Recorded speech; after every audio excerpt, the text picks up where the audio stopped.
There's a lot going on in this area, and there's a lot of things that have to be done. A lot of agencies have gotten a March 1st deadline to review their residential landscape area measurements from the Department of Water Resources. So we wanted to put this together in a timely manner so that even if you get an extension, you have as much information going moving forward. With that, let's head up to the next slide.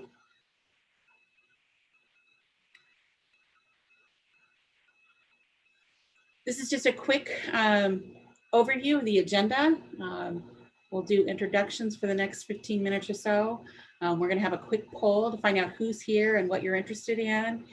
And then I'll give a brief overview of kind of all the things that have happened to get us to this point and where we're looking for on the water sufficiency outdoor standards moving forward. And then we have tips and tricks for data review, just things that we've heard from agencies that have started their review and have already gotten their data, what they've seen and what they are saying to look for. Then we have some case studies, and then we'll wrap it up. So with that, we're going to start with a quick poll for everyone to participate in. I believe the link is in the chat. Next slide, I think is the poll. Just make sure, yep. So Annika just sent to everybody a poll in there. If you can go ahead to that link, click on that, and we'll start to get results from as you answer the questions. So. Yeah, so you'll in your chat box, there is a link. Click on that. It's going to open a second browser. And on that browser, we will see, you'll see some questions. So we'll give myself a second to get that set up, and then we should see the results of that come through, and we'll give folks a little bit of time. I'm going to post the link a couple more times because if folks come in a little bit later, it may not show. So like I said, don't be alarmed when it takes you to a different browser, but just go ahead and leave that browser open because we're going to have a series of questions. And again, as more folks come in, I'm going to keep posting that link in the chat box. So don't be alarmed, it's the same link. Just want to make sure everybody sees it. And as we get started on the link, if we can go to the next slide, we'll just kind of go over some quick ground rules. Okay, great. Let me start that back up. Sorry, I got a little out of order there. That's all right. We'll give folks time to answer that while we... Yeah.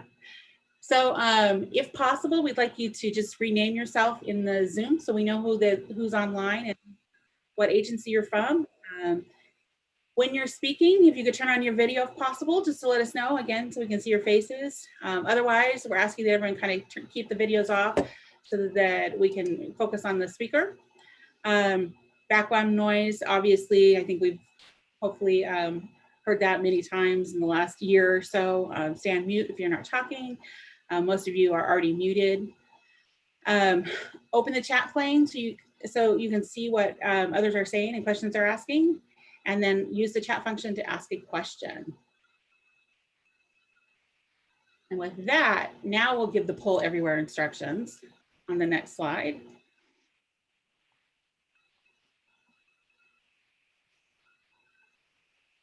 And we'll start going through our poll. Yeah, okay, so yeah, I guess we did get a little out of order there, no big deal. Yeah, so again, this link is in the chat box. You can just click right on it. Again, I'm putting it in there multiple times as more folks come into the meeting so that it shows up for them. It'll take you to a second browser, and just go ahead and leave that open. We're going to plan on answering a few questions in that. I'm gonna go to the results of that right now.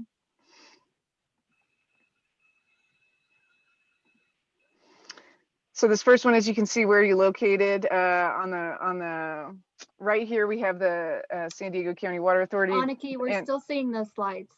We're not. Oh, okay, sorry about that. No problem.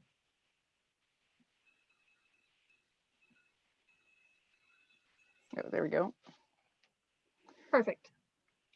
So on the right, you can see the San Diego County Water Authority area, and on the left, we got some folks that are not from there, so we can see where everybody is.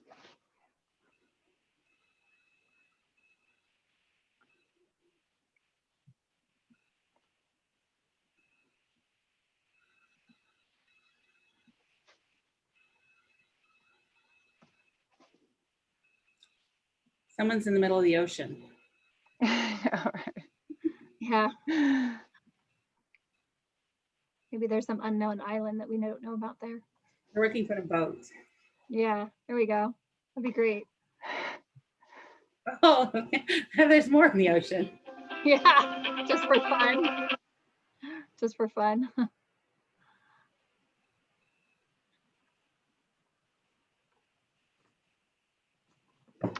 Okay, we'll give folks just a couple more minutes. Again, we got some other people showing up. If you're just showing up now, go ahead and click on the link in the chat box. It's hard to keep up with people as they come in, but just click on that. It's going to open a second browser, and we'll have some poll questions. This is the first one, where are you located, but we're going to be going through several, so go ahead and leave that open. And we can, looks like people have stopped coming, and most folks have answered, so we can move forward whenever you want. Yeah, Okay, let's ready do for the- the- let's do the next question. Okay. I'll get my Zoom box out of the way. So we'd love to welcome everyone from San Diego. As you can notice, we have other people joining us today from Northern California, Southern California. It looked like we even had someone from Vegas. So we have a lot of interest in this topic, and we have just about 80 people on the call. So welcome, everybody. So as you will see, if you haven't used this technology before, it's called Poll Everywhere, or nicknamed Poll EV. It is additional, polling software. It goes a little bit beyond Zoom. It allows you to update things live, which is kind of fun. So if you haven't seen it before, they do have a free version, or of course they have, paid versions too, but something to consider if you like what you see. We just thought it would be great because it does allow open-ended questions. So we will be doing a poll at the beginning. We have 6 questions now. And then we have an additional 7 questions at the end. So to hopefully get some great feedback from the group. And we're really happy that you could join us all today. So I am, while we're filling this in, I'm Michelle Madaus from Madaus Water Management. I've been helping San Diego coordinate this workshop. I'm really happy to be here today. We have a lot of great information, a lot of great speakers for you, and we're really looking to hear from you and your questions as well. So again, a reminder, if you have any questions as we're going throughout, we have specific break periods where we will be asking for questions, but you're welcome to put them in the chat anytime and we will try and get to them. And if for any reason we don't get to them, I will save the chat and we will try and address your questions via email afterwards. So with that, it looks like we have a balance of staff, which is great. We have 20 people from water conservation, 10 GIS staff. Welcome. We're glad you're here. 14 water resource agencies, and then 11 other consultants. So welcome, and thank you so much for joining us today. So with that, we can go to the next slide. So you're in the right place. The workshop has been designed for all the different disciplines. So thank you for coming.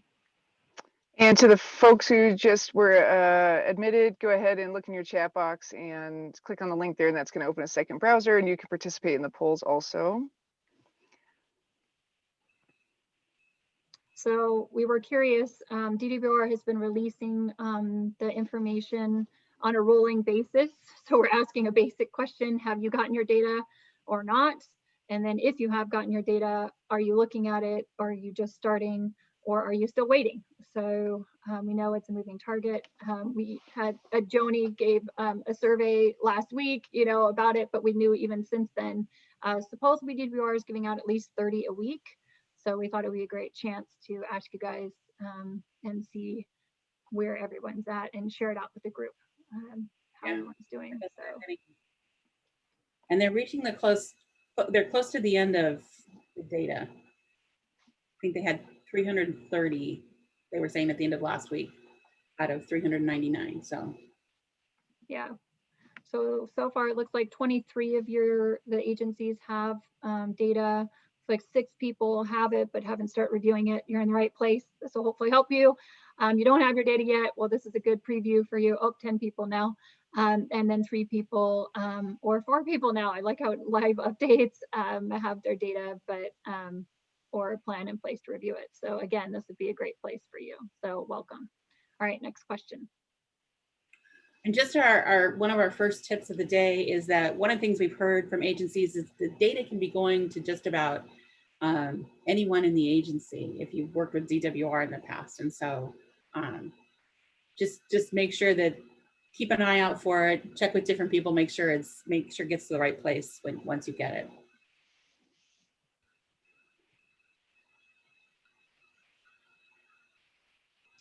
So we wanted to say, if you have it, have you gone to the portal tool yet? So looks like it's kind of a mix right now of those that have been and those that haven't. So slowly climbing. So again, you're going to get a report, and then you get, for those of you who don't have it yet, you're going to get a report, and then you're also going to get an access to a portal. And don't be surprised, some people that got their data in January got their data, and then they got the portal about a week later. So I'm not sure if DWR is still doing that or if they're now giving them out at the same time, but for some people it was a lag by about a week for those first group that got their information. So I like, oh, someone finally put it's complicated. Yeah, we decided to have a yes answer and a no answer, and it's complicated. Maybe you didn't have access, or you haven't gotten it yet, or you've gotten your data, but you don't have access to the portal. So answer C would be for you. So, all right, let's go ahead and move to the next question, Aniki. So just a couple more in the beginning. If you have your measurements and you have looked at it, so I'm talking to the group of 23, how does your data look? And this is just a broad brush, you know, is it acceptable? Is it not too bad? You know, or is it need a lot more work and have some significant missing parcels and miscategorizations and pretty dramatic problems. So. Well, this is encouraging that most people are saying it's not too bad, with some saying there's missing a significant amount of missing information. So that's good. Oh, we finally have someone that says it looks all right. Oh, never mind. Change their mind. So. Right. All right. Well, that looks pretty good. That's about the 23, 25 of you that have your data. So great. All right, next question. So what is your greatest challenge? So if you've looked at it, thank you for everyone that answered that you've started to analyze it. Yeah, obviously if you don't have data, that's a challenge. I know some of you are still in that bucket, so we gave that to you. If you've got overlapping or voided parcels, we're going to be talking about all of these today, but it just kind of helps us to see what our biggest issue so far is. Again, you can answer more than one answer. That's fine. So if you have both misclassifications and parcel missing, you know, pick them both. If your data seems to be okay, you know, then none of the above. So. We did have one comment in the chat box that said that the data excluded HOA landscape areas. Yeah. Okay. So it's looking like this is going to be a good workshop because we're going to talk about basically all of these, other than obviously missing data. But the first three, we have case studies and images on all three of these topics. So that should hopefully be helpful. And I believe that's the last one in our intro set, correct, Aniki? There's one more, and there is a question in the chat box. I suspect we'll get to that, but you may want to take a peek at that while we answer this last. Okay. Says, go ahead. Yeah, I can tackle that one. Okay. Go for it. So landscape area measurements. So landscape area measurements is just all of the measurements they've done for landscape. Today is going to focus mostly on the residential because that's what DWR has done. They've taken residential parcels, and for each of the parcels, they've developed landscape area for those parcels. And then those will be put into the formula for the long-term water use efficiency standard. And Elizabeth, since you're on a roll, there's another question in the chat. From what maps did they pull our data and what year? And what if we need to update our map? You want to tackle that one while we're just doing the last question? I can give the year. I can't recall what data set they used, but they did pull it from 2018. Now there has been discussion with DWR about updating the imagery on a regular basis. That hasn't been determined yet whether that's going to happen or not.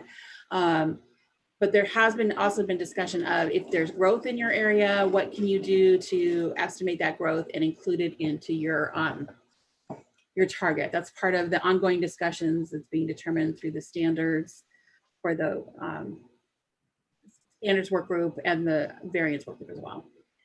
Great, thank you, Elizabeth. So it looks like in the last question, the good news is a lot of you have GIS staff and 9 of you said it's complicated. So if you've been answering it's complicated on GIS, feel free to add to the chat. It could be, I have GIS staff, but they're too busy to work on this, or I have GIS staff, but I don't know how to direct them. 9 of you put it's complicated, so be curious. So feel free to put in the chat why it's complicated while we slowly move to the next topic. So thank you very much.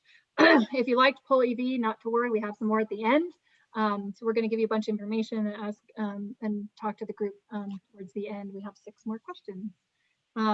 So moving on, we will go back to the PowerPoint now, and Elizabeth will be starting us off on the next section of our agenda. She is going to give an overview. So thank you for the person that said, what's landscape area measurements? She's going to dive into where we're at with the state process and kind of give us that big picture. So if you're not familiar, or your GIS staff, not to worry, this section is for you. Or if you've been to some of the calls, but not all of the calls, because I know there's been many of them, and maybe you've attended some, she's going to try and give in 30 minutes or 20 minutes and with 10 minutes for questions and answers, her best shot at trying to get you up to speed with what's going on with the state. So with that, I'm going to turn it over to Elizabeth. Elizabeth, you might want to also give just a mini intro since we have 87 people on the call that may or may not all know you, Okay. And then go for it, dive on in. Okay, well, welcome everybody. I'm really glad that you're here. I am Elizabeth Lusted. I'm the Water Resource Manager at San Diego County Water Authority. I've been involved with the conservation legislation and the conservation regulations for over a decade now, but we've been really, involved since the 2014 water use efficiency regulations, emergency regulations that came out of the state board. So with that, I'm going to give you an overview of the landscape water use objective, what it is, why it's there, what are we doing here, and with that, go on to the next slide. So just on a way of background, way back in 2009, we can all remember XB X7-7, where it required a 20% savings by 2020, and we all had our targets that were calculated in our urban water management plans, and you know, we had all developed the 4th methodology and have been working on that for since 2009, and a lot of things have changed since then. And the idea is that it's time to, you know, update our conservation legislation. In 2014, the California Water Plan came out saying that we should be making conservation as a way of life and manage and prepare for dry periods. In 2016, we know from 2014 to 2016, we had the drought and the emergency regulations and all of that had occurred. In May of 2016, we had the Making Conservation a California Way of Life, which was an executive order that had several components of it just to set a long-term goal for moving forward with water use efficiency in the future. In 2017, there was a stakeholder effort to put together a framework. In 2018, Senate Bill 606 and Assembly Bill 1668 were passed. These kind of gave the guidelines for moving forward to create this legislation. What we learned in there is that there's a lot to do, and there's been a lot to do since 2018, and we're working on that, working our way through that. And this milestone, getting this residential landscape area measurements, is a really big piece of that. And then in November 2018, there's the primer for making conservation a California way of life. It kind of has all the details in it. You know, I keep mine at my side most of the time, just, you know, to refresh all the time of what's in the bills, you know, who's doing what, state board, water agencies, DWR, it's all in that primer. Next slide, please. And if you want that primer, it's actually really a helpful document, and that's available online. So looking at the conservation as a California way of life, there were 4 different components: use water more wisely, eliminate water waste, strengthen local drought resilience, and improve agricultural water use efficiency and drought planning. And so each one of these have been covered by a different area. Some of them have been covered by legislation. Some of them have been covered by new regulations from the state board. Permanent monthly reporting just happened over the summer. So we saw that. Eliminate water waste, water losses being handled by the state board. Click, please. You click. So SB 606 and AB 1668, which is the water conservation legislation, handles a lot of this stuff. It really looks at the drought planning, the agricultural information, and then what we're really going to focus on there. If you can do another click. There we go. New water use efficiency targets. What is our water use going to be long-term moving forward so that we can really make that conservation as a California way of life? Next slide, please. So the idea in the conservation legislation is there's going to be water use efficiency targets, and they're going to be based on indoor use and outdoor use, water loss through leaks. Again, that's the water loss component that the state board is working on right now, and then commercial industrial institution. One of the requirements, it has to increase statewide targets beyond the 20% by 2020. They were in SBX 7-7, and it also required that permanent monthly reporting. Next slide, please. So here's the formula that we're looking at for developing water use efficiency formula. So each agency is going to have their own target. It's going to be overall for the entire target, for the entire agency. You don't have to meet this target in any of the individual areas, indoor, outdoor. The exception to that is water losses. Just quick little side note, whoops. Just a quick little side note that water losses is the one area that if you aren't meeting your water loss targets, then you can still face fines and penalties, even if you're meeting the entire standard. So that's because it was handled under different legislation. It was under SB 555, they decided that could be handled separately. There's also a bonus for qualifying potable reuse projects and performance measures for CII. So this target amount is going to be based mostly on your indoor residential and your outdoor residential, and then your outdoor dedicated landscape meters, plus any variances that you might have that affect those areas, plus again, your loss target, and then any bonuses you might have. Next slide, please. So for the indoor residential portion of the target, this was actually fixed in the legislation. It goes from 55 in 2025 down to 50 in 2030. And there's supposed to be a study done to recommend a new standard and determine the impacts of indoor water use efficiency. As we know, indoor water use efficiency can impact not only your conservation, but it can also impact wastewater flows in other areas. And that was originally to be done in January. Now we're looking at DWR's latest estimate is June of 2021, they'll have that report. Again, just a quick side note, there is legislation that's being proposed to even lower these standards further. So we'll have to kind of wait and see on this. But for right now, they're fixed in the legislation. This is what they're going to be moving forward. Next slide, please. So then what we're going to really focus on today is this outdoor irrigation portion target. And it's going to be a target based on your annual evapotranspiration. And the evapotranspiration is the amount, basically amount of water that your landscape needs. And it's determined by CMIS stations. They're using, DWR is using spatial CMIS, which is a system that they have that gives, calculates CMIS or weather data across across the state. And again, you can look that up. You can find out more information about that online. And so you start with your evapotranspiration, then you have the amount of area that you need to irrigate, which is your landscape area. And that's what we're talking about today. And then you have an evaporation transpiration adjustment factor.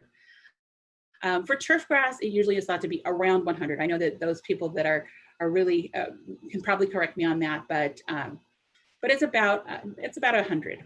And so you adjust that up and down using an evapotranspiration adjustment factor, depending on the efficiency of your landscape. The model water efficient landscape ordinance is used to, the principles of the model water efficient landscape ordinance are going to be used to establish the water budgets for landscape. Next slide, please. And this is all, there's a lot of information on this. It's all available online. I'm always available for questions if you need additional information, and we can go into dive into some of these deeper things. I'm just trying to give an overview right now of what all is included in the targets moving forward. So right now we're looking at landscape area measurements. The state is providing residential landscape area measurements by parcel for each agency. Originally that was supposed to be done in January 2021. Their target now is to get that done by the end of March 2021. The target that we're going to have to calculate eventually is going to include CII landscape areas that are serviced by a dedicated meter. These include recycled water areas irrigated by recycled water. These measurements are not going to be provided by the state, and they have to be developed by each individual agency on their own in order to calculate their final target. Next slide, please. So what's DWR been doing? It's a huge effort to put this information together for all of the agencies. They have identified 399 water suppliers. So they basically took all the water suppliers that are eligible, removed the wholesalers, and they came up with 399 water suppliers that need this information. It covers about 14,000 square miles. They've been having in 2020 and even before 2020, they've been having work group meetings on all the details that go into the measurements. And if you've been following the conservation legislation, you're probably familiar with the DWR SharePoint on it.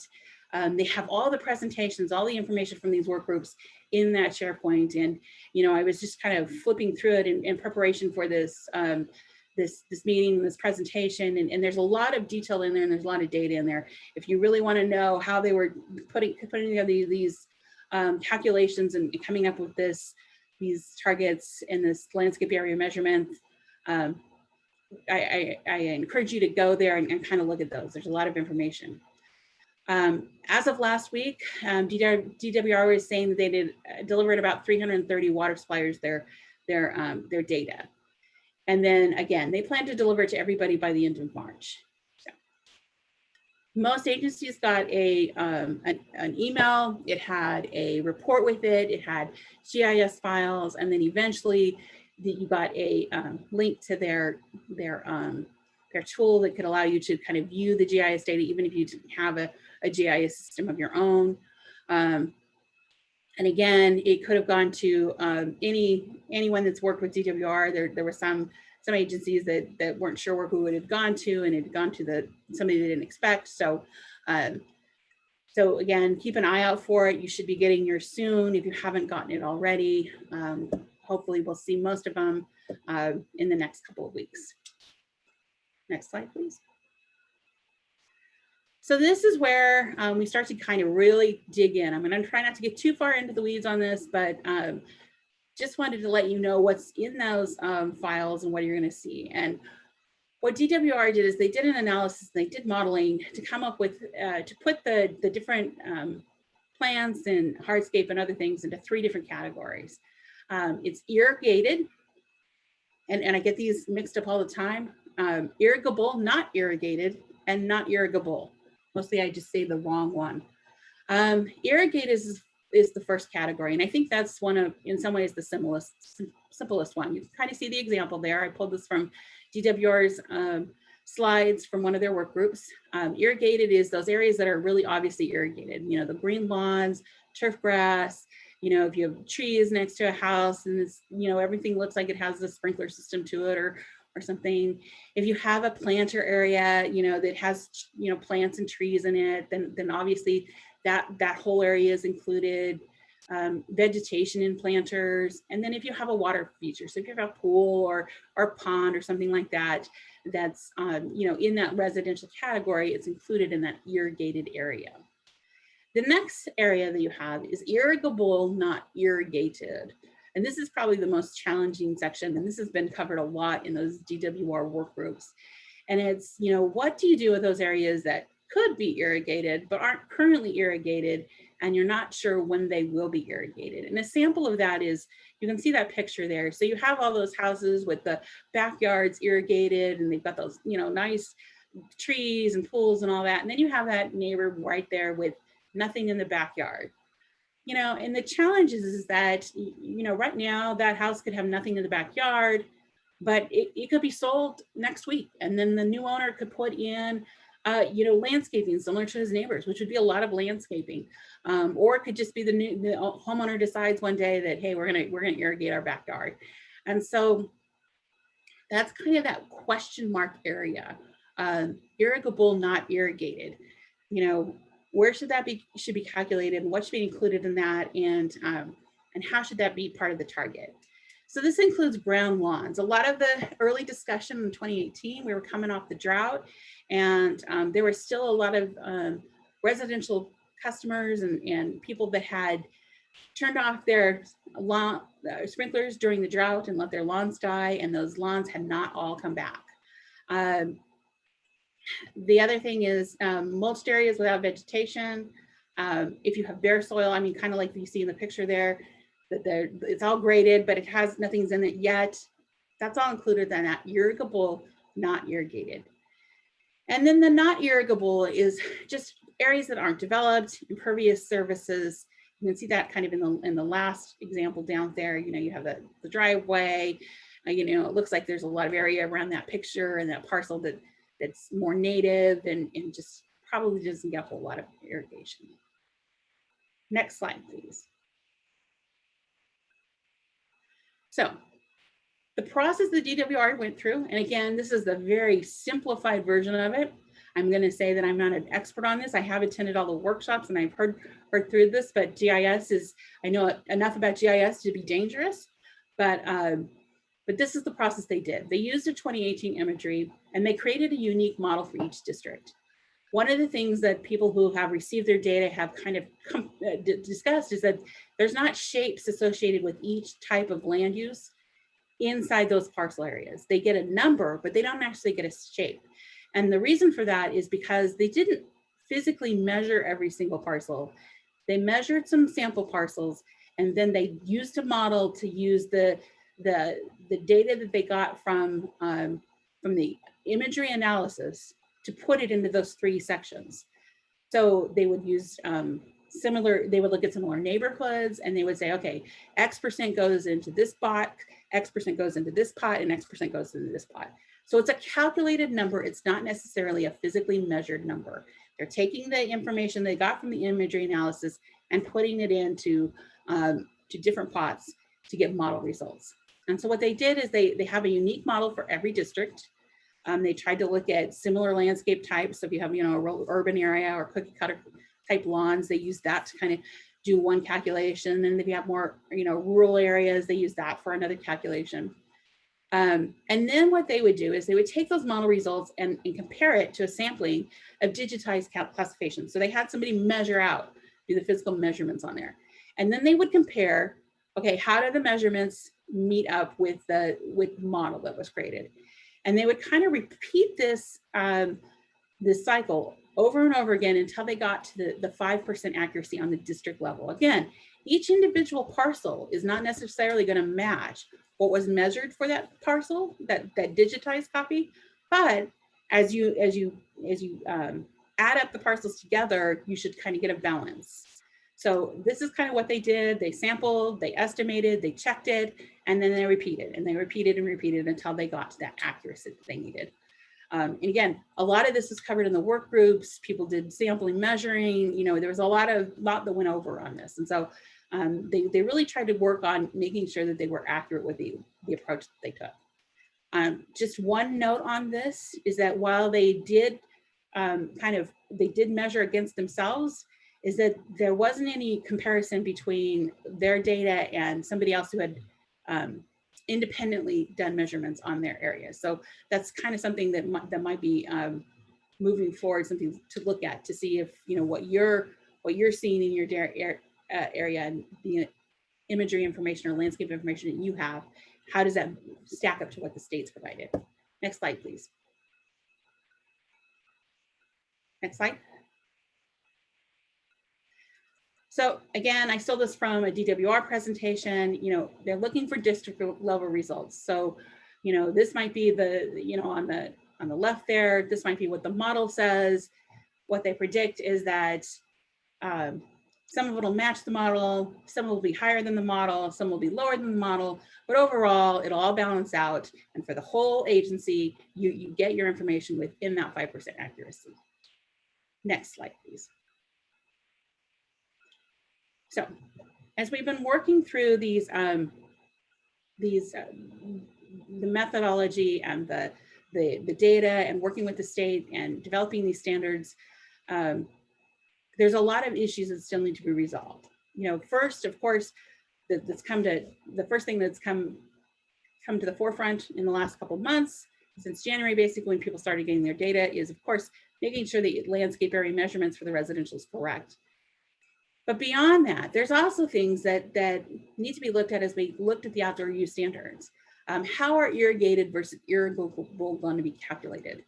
And these are 5 concerns that Aqua has a work group that they put together that has been really digging into these and working with DWR and others, really trying to get movement towards our standard that needs to be approved.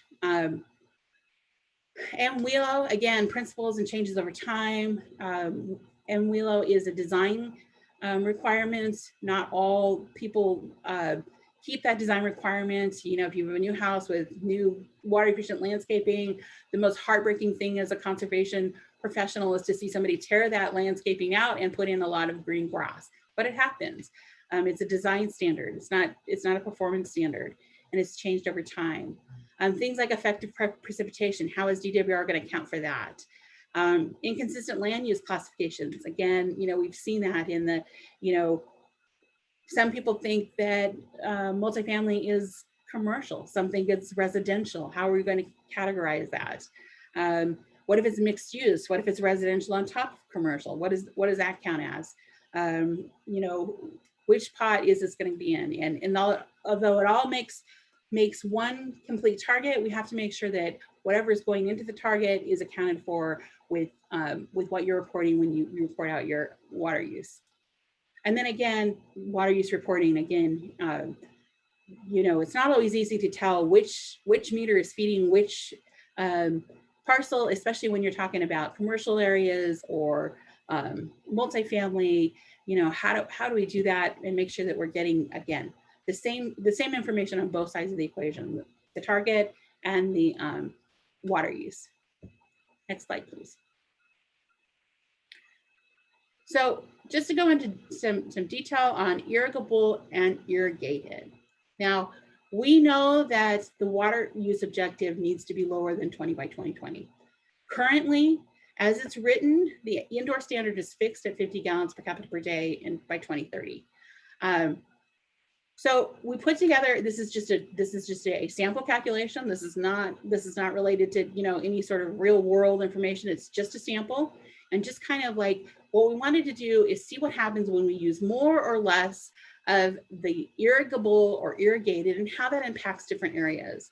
And so when you have rural areas with low density and smaller populations, you're going to have more irrigable area. As you get, more highly dense, you're going to have less of that irrigable area. If you have more growth, you'll have more irrigable area. Less growth, you're nearly built out, you're going to have less. And that's probably something to kind of think of as you're reviewing your information. How does my irrigated versus irrigable make sense? If I have a real world population, do I have a lot of irrigatable area? So again, you can kind of see there's different types, and we have to meet that standard that has to be lower than the 20 by 2020. So next slide, please. So in this example, what we said, okay, is that, indoor is fixed. That's the fixed portion of the target. Outdoor is going to have to be 10% less than it was in 20 by 2020. And again, these are fictional numbers. This is not real. This is all up for things. This is just an example, and to get people thinking about how we want to include that irrigable versus irrigated. So if we use only the irrigated information, you can see the targets are about even across the board, 5 to 6% reduction. Now, things to think about is, you know, if you have an area like that inland one that we've called, it's a mixed density area and it's growing. If you have an area that's growing, perhaps having the same target of an area that's already done on its growth may not be equitable. You might need more of that, a higher target, because you're going to have more growth in your area. The same thing with a rural area. You might have more landscape area available that might actually, if you've seen changes in ag or other things, you might actually see an increase in landscape over time. And so you might need a larger target. So if you add both irrigable and irrigated, and again, because we have to meet that, that standard, you have to be lower than the 20 by 2020 target. If you add in more landscape area, your ET adjustment factor has to go down to meet that target. And so what happens is there's a shift, and those areas with more irrigable area get less, have to do less reduction, and actually they have targets that are larger than their current SBX 7-7 target. And those areas with less irrigable area have to meet a target that is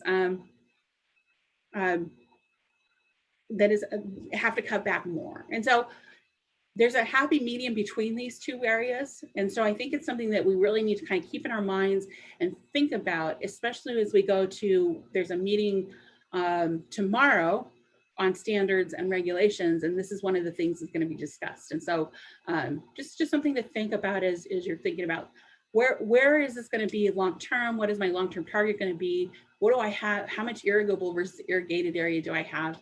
And what seems to be equitable in this calculation? Next slide, please.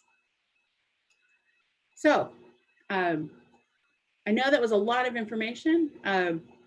Hopefully I've explained it well to you. Again, if you have any more questions, we'll have a quick question and answer period. And then I'm always available to help out and answer additional questions in the future. This is going to be worked out over the next several months. Just to let you know, kind of moving forward, what we've heard from DWR is they're considering a landscape area measurement stakeholder work group in mid-April to kind of go over what came out of the residential landscape area measurements. This has been requested by several agencies saying, hey, you guys gave us this email. You didn't have a lot of instructions with us. Could we have another workshop to let people know what they should be looking for? So I think it would be similar to this. DWR is also considering to extend the March 1st deadline for the landscape area. I haven't seen it in writing. I've heard it indicated verbally several times, but we haven't seen a final deadline on that. And a lot of agencies, and I know a lot of agencies online, have written to them and asked them to extend that deadline. So hopefully we'll hear from them on that soon. Again, the next standards meeting is tomorrow from 9 a.m. to noon. And then ACWA does have work group meetings on this. If you are interested in learning more or providing input into that stakeholder process, every Tuesday from 2 to 3, this afternoon we'll be meeting to go over the outdoor landscape area. And with that, I think we have a few minutes for questions. Oh, I'm sorry. Next slide. Got my last slide here. This is the light in the tunnel. We're hoping it's the end of the tunnel, not the train. But October of 2021, we have a short time frame. DWR has to make the standards recommendation to the state board. June of 2022 is when the state board adopts standards. Again, they've made it really clear that they don't have to take DWR's recommendations, but we think, you know, our best position is to make sure that we have a great recommendation of DWR moving forward in that October 2021 timeframe, which is why we're doing things like meeting on a weekly basis to go over this, you know, these details and really work on this outdoor water use efficiency standard. And then January 2027 is when urban water suppliers have to achieve those targets or start to face fines and penalties. And I think that's my last slide. Next slide, I think, yes, discussion and questions. Now I'm there. And I know we're at time, so. Yes, Nicely done, Elizabeth. We are at time. I did want to add one additional thing coming up. You may have seen it in your email, depending on the distribution list. There is one additional event, and that is on March 4th. It's going to be provided by CalWEP. I saw Lisa Cuela on our call. Welcome, and thanks for joining us today. It's at 11 a.m. It is free to everyone, so if you haven't seen it or if you're interested, you can shoot Lisa Cuela an email and let her know you're interested to join. I do understand the first workshop is free, so if you like what we're sharing here and you want more information, that might be a great resource for you. And I see CalWEP just put a link in there. Thank you very much for that. So if you would like to join, I think they're great events. CalWEP gives wonderful webinars, so hopefully that'll be a complement to what we're sharing today. With that, does anybody have, we will give it just a thank you, Lisa, for putting your email in as well. So does anybody have any comments or questions? We'll just give it maybe about 2 minutes and then to see if anybody wants to add anything to what Elizabeth had to share and or any insights. So questions or insights. So I'm seeing one question from Sweetwater about the 5% error. The 5% error is trying to make sure that the residential landscape measurements are accurate up to 5%. That's actually included in the legislation, so plus or minus 5%. And that's the guideline that they used to do that modeling, measuring, testing. They kept doing that until they got within that 5% error. So the measurements in your residential landscape area measurements should be accurate up to plus or minus 5%. Yeah, I have a question for Elizabeth. This is Clay at Sweetwater as well. Okay. Can you hear me? Yes, we can hear you. Welcome, Clay, and go for it. Okay, so maybe you just answered this with a 5%. So that was they were doing the manually classification of the reference parcels as part of the validation exercise. They were classifying, wait, not 5% of those, I guess. Okay, so obviously I didn't understand the 5%. Yeah, it's the sample size varied for each agency, and again, you can go back and get all that detail from if you look through the workshop data, but the sample size varied for each agency. But what they worked on is making sure that the accuracy within their sample size was matched the measurements within their samples matched the measurements within their modeled data within 5%. So that means whatever they found as an error rate between the original parcel layer and the corrected parcel layer, I'm sorry, no, whatever they found as an error rate in the validation exercise with the reference parcels, they applied that to the total irrigable area. And as long as that error rate didn't produce a difference of more than 5%, we are good. I think that's about it. So they compared, a sample set of, they measured a sample set of parcels. They compared what they measured to what they had pulled out of their model. And if the sum of the two numbers, so the sum of all the measurements from their samples and the sum of all the measurements from the model were within 5%, they called that good. Okay. If they did not match, then they adjusted the model and did the loop again. Adjusted, tested, and then until they got to that 5% accuracy. Okay, so do we non-GIS people take that to mean that we should have faith in the accuracy of the model data? With what they tested, that's what they're saying is that it's accurate within 5%. And what they're also saying is that you can't test one single parcel against what they gave you. You have to do multiple parcels to get the sum of the two, whatever you measure, you should do a sampling of those parcels that you measure and then compare it to what they provided, the data that they provided. And again, the sum of those two numbers should be within 5%, but it's not on a parcel by parcel basis accuracy. Okay, thank you. I didn't want to take any more time. Thank you. Okay. And feel free to give me a call if you have more questions. And just from lakeside, swimming pools are included in irrigated area. Sorry, see, I get this mixed up. Okay, great. I think there's one more comment from Chris Dundon, and then we do want to move forward to the next section. Yeah, I just wanted to clarify when Elizabeth said the reduction had to be more than 20% by 2020. That is not on any of us individual retailers. That is what the state has put upon themselves. I think they're going to be in a bit of a quandary if everyone is already very efficient and we don't have to cut much, then they're going to have to figure out a way to do that without doing it unfairly. So, but that's on them, not on us individually. Agreed.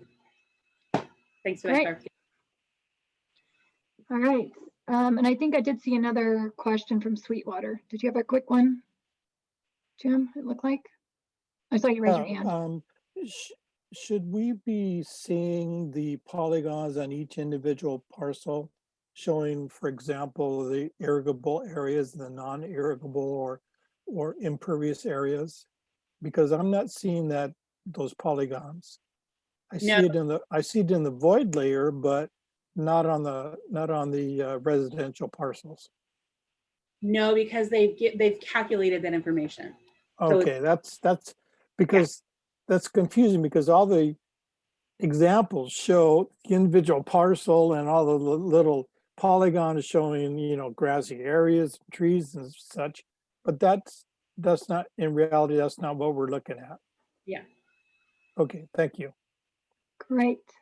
Well, thank you for answering that, Elizabeth. With that, we're going to go ahead and move on to our next section to make sure that we stay on time and get to, and that's a great question, Jim, and it's a great lead in. We have a whole bunch of pictures coming up too on more JS information. With that, the next section is a high-level overview of tips and tricks for data review. So for those of you that have your data, this might be a few additional areas that you may or may not have already looked at. And for those of you that don't have your data yet, this can be a cheat sheet. I will say this next section, we are going to send out at the end of the meeting a one-page handout. The one-page handout has been contributed by many, many people. And this section of the PowerPoint is just a summary. So you will get it in writing. You don't have to take notes or whatnot. And it gives just a little bit more detail, but that will be provided in addition to the slides and the recording. You will get a one-page handout that covers this tips and tricks. And we're focusing mostly on this point at just the overview of reviewing what parcels are in and out. There will be definitely more to come as people dive more into kind of the data accuracy. And that's where we're heading. So with that, I'm going to be co-presenting this section with Efren from San Diego County Water Authority. He's going to kick us off, and then I will be covering the end portion of the slides. So with that, go ahead, Efren, and why don't you start us off? Oh, thanks, Michelle. So yes, my name is Efren Lopez, and I'm a water resources specialist with the San Diego County Water Authority. And as Michelle said, in this section of the workshop, we are going to go over what we're calling the tips and tricks. And this will help you with your data review and what to look for while you're evaluating your residential landscape area measurements. And a lot of these tips and tricks will be covered later in the examples as we proceed through the workshop. So next slide, please. So things to look for on your parcels, you're essentially looking for data completeness. So what water is in and what water is out. Next slide, please. I will start with the accuracy in land use assumptions. As the report is being reviewed, you should be looking for accuracy in the land use assumptions at your district level. And this includes ensuring that all residential areas are measured. Again, non-residential areas are excluded. You want to check for any overlapping parcels and land use types. And this is especially common with condos. Water for incorrectly voided parcels. If DWR only retained 1 or 2 overlapping parcels, many residential parcels may have been voided. So looking for these voided areas is helpful. Some county assessor data sets do not have land use codes for condos, so they were removed or voided by DWR. And as of note, DWR is working to remedy this issue. And if you have parcel assessor data, you may be able to locate these in your parcel descriptor. Next slides, please. Mobile home parks should also be reviewed. If the county assessor data has land use codes for mobile home parks, then these codes were included. But the codes were excluded only if the county assessor does not have them. Therefore, this varies from agency to agency.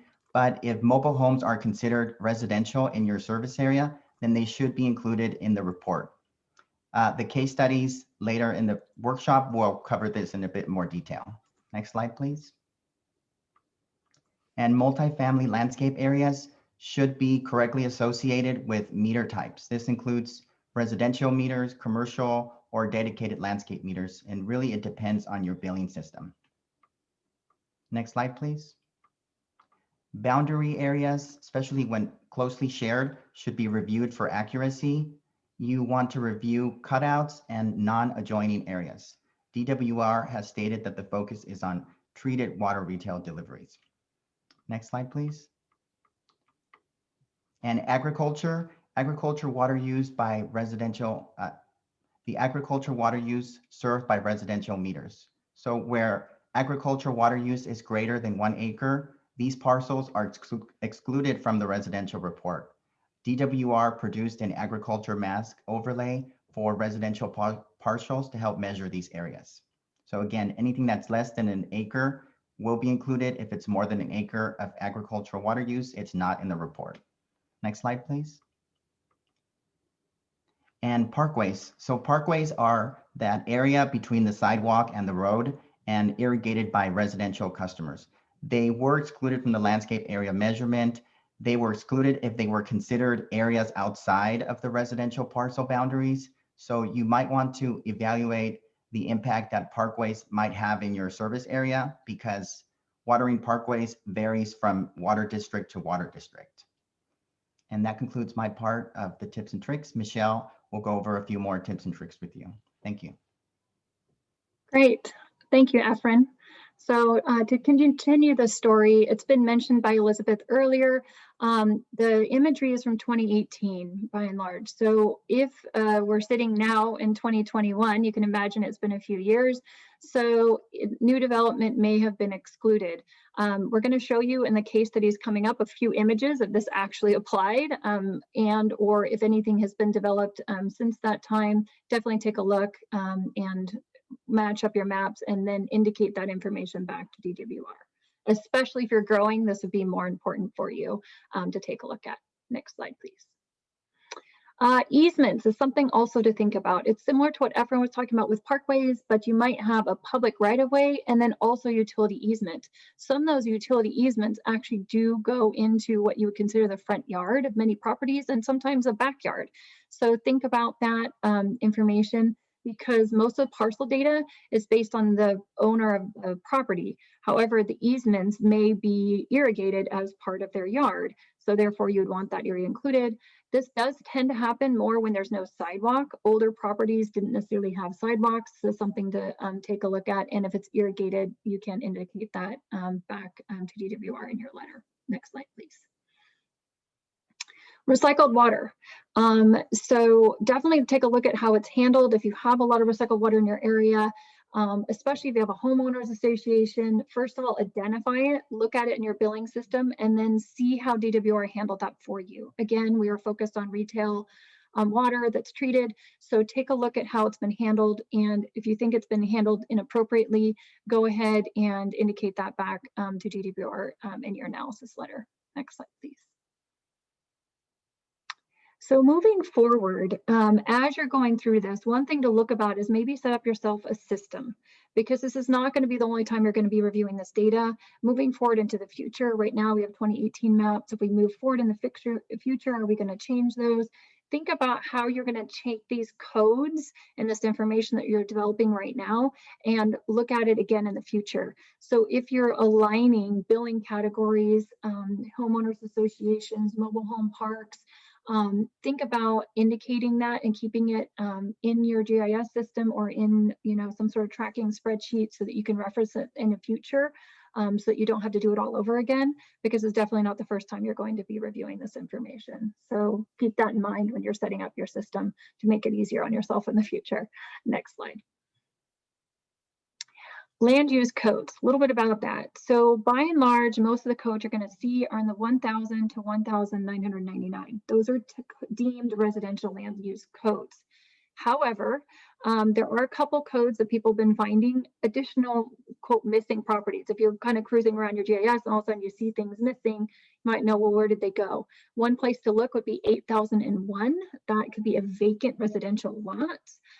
Or you can look in their miscellaneous in your county assessor's data. Sometimes they didn't classify a property appropriately, or maybe it was changed ownership over time or things like that. Maybe it got redeveloped into something else. So those are two areas to look if you're missing information. And again, then you can communicate that back to DWR and tell them that you need to adjust the information and the coding appropriately so that you pick up what you're deeming as residential properties. And just because it's vacant, it may have been miscategorized. So we've had people tell me that they had something deemed as vacant, but yet it's been developed and it has been occupied for 20 years. So it might just have been accidentally coded that way. So something to look for. Next slide. Last but not least, GIS. Thank you for everyone who came as GIS specialists. I saw many of you in our poll. Thank you for participating and telling us information. GIS can be very helpful. Even if you don't have staff, even just reviewing it or looking at it can be helpful. If you feel stuck, you can reach out to DWR. We've been hearing Scott Hayes is very helpful. Do realize he is one individual and very overwhelmed, but he is trying to help as many of you as he can. In addition, things like these webinars or the CalVet webinar are also additional resources, in addition to reaching out to your neighbors or others to kind of network maybe your GIS teams together if you need help. And then in your letters, consider asking DWR for more time. We have been hearing winds that they're thinking about providing more time, but the more of you that put this in your letter, the more they'll have behind them saying, look at all these people asking, you know, for more time, not only to determine the parcels, what we've been talking about in and out, but then you also have to look at the accuracy of the irrigable, irrigated, and kind of delve a little deeper. So even if you've gone through identifying, you know, all these things that we've been just alluding to in this last section, you still can sit down and look at that. And we're not going to go into that today. Most people haven't gotten to that part of their analysis, but you may want more time to tackle that second piece, which is, okay, now I have all my parcels in, but do I actually, you know, have faith in the irrigable versus non-irrigable, which is a whole second layer and second portion of the analysis. The tips and trick sheet, again, is one pager. It goes into both the slides that we went to today and goes a little bit further on the accuracy review. So with that, next slide, do we have any questions on what we've just been covered? We're going to touch lightly on questions right now, but really we've got a lot of great case studies that are really going to show examples of everything that we just listed. That was more of an overview and a cheat sheet, a checklist for you, but we're really going to show it to you, and I'm really excited for the 4 case studies. So any questions that we have that people would like to ask? Let me see. Yeah, a lot of people are saying they're requesting more time and more staff, and that's great to see. I'm looking at the chat box. That's wonderful. So let's see. Are miscellaneous and the misclassification parcels added into the residential measurements? So the answer is it depends. If they picked up the miscellaneous parcels, you'll see if they're outlined or if they're incorporated into your analysis or just completely skipped. And so I'm going to say it depends, and you might want to take a look at it. So I'm not sure. It's probably going to be service area specific, and each county does their parcel data a little bit differently. So it might also be how the public information that DWR utilize applied the data to your service area. We're just saying it's definitely worth looking into. So yes or no, I'm not sure, but definitely take a look at it. And it may vary across the group or county to county as well. So something to take a look at. I've been hearing that San Diego's data is pretty decent, but again, it's not a bad thing to look into. I see another question about where agriculture is greater than 1 acre, the parcels will be excluded from the residential report. We'll repeat that. One of our first case studies does get into agricultural use, so that was a good point, and we will be talking about that. Does anybody else have any last questions? If not, I'm going to move on to our case studies. I'm really excited. We have 4 of them today for you. Each of them are going to talk about slightly different topics. We did request that, and we have a really great, I would say, broad area. So some of the agencies use GIS staff. We have one of the agencies that didn't use GIS staff. We have one agency that used a consultant. So we have a variety of different approaches. So I have each presenter and each case study talking about their process. So hopefully one of these, if you haven't dove into it, will work for you and be a good example for you. We also have some people that have agriculture and some people that do not. So any last questions before I go ahead and go to the next slide and introduce our case studies? And we'll introduce them one at a time. I'm really excited for them to join us. Michelle, this Yes. Response letter, Yes. is there a certain format that they provide for that, or is it just a letter on our just come from us business like letter? Great question. So I'm going to defer that to Chris Dundon. At the very last slide, he actually gave you, he sent an email in and he gave a screenshot of his email because he has submitted his data back. Thank you, Chris, for adding that. So you might want to look at what he provided. It's a screenshot of what he provided. But no, to my knowledge, there's no template form letter that they've requested back. It's up to you to provide information. Most people are providing shape files and then some sort of overview letter or email to talk about what's being provided back, or a letter with screenshots in it. I've heard kind of wanted to do a full shape file with like highlighted parcels, and you'll see some of that, and or letters. But that's a great question for the panel. So I'm going to bring that one again after the case studies. We'll revisit that question and we'll let the panelists kind of talk about what they plan on submitting. Great question though. Any other questions? Okay, great. Well, let's go ahead and go to the next slide. And oh, I see someone says I've answered the same question twice. Okay, so Tom Kennedy, do you want to unmute and ask your question? I see your note. What about a parcel that has both ag and residential on the parcel, which we have a lot of that up in Rainbow? Ooh, I am going to defer that to our first case study. Our first case study actually has some I was egg just scared to images in set it. you up. Yes, perfect. I love it. That's like a planted question. So I definitely have some images coming up, and I'm going to defer to the person that's presenting ag to answer that. Yeah, and I am also going to give some of DWR's feedback from that as well, because we brought that up to DWR as well. And again, how they might end up handling that is going to be worked out through the details. Either it's subtract out the meters from the water use, or it's add the landscape back in. And again, it's one of those things that we need to work out with DWR to make sure that we get a good answer on that. Yes. Thanks, Elizabeth. Okay, so we have four case studies. Let's go to the next slide. So our first case study is located in San Diego County Water Authority. Our presenter is Mika Emoto. She is a water conservation specialist from Carlsbad Municipal Water District. She has been there for just under a year. She really enjoys working in the conservation field. I'm really excited to have her join us today. During the middle of her presentation, she will be screen sharing and going to GIS Live. She's the only one that's going to be doing that, but we're going to try that and let her cruise around and show you her information. But with that, I am going to go ahead and turn it over to Mika for her case study. Each case study is about 10 minutes long and has about 10 slides. And then we will do questions at the end for all of the case studies together. So go ahead, Mika. So if you have a question, feel free to add it to the chat anytime, and then we'll be addressing them all at the end. Go ahead, Mika. Hey, Michelle, going off that agriculture question, is that from my case study or from Jessica's? I think it might be Jessica's. Yeah. Okay. Okay, perfect. That'll be informative because we have a small area in Carlsbad where it's ag and has single family homes. Yeah. Jessica has an image of it, so we'll defer to Jessica. But yeah. Okay. Okay, perfect. So go ahead, Mika. My name's Mika, and I'll be presenting on our progress and findings thus far. If you can go to the next slide, please. So we received our data on January 19th.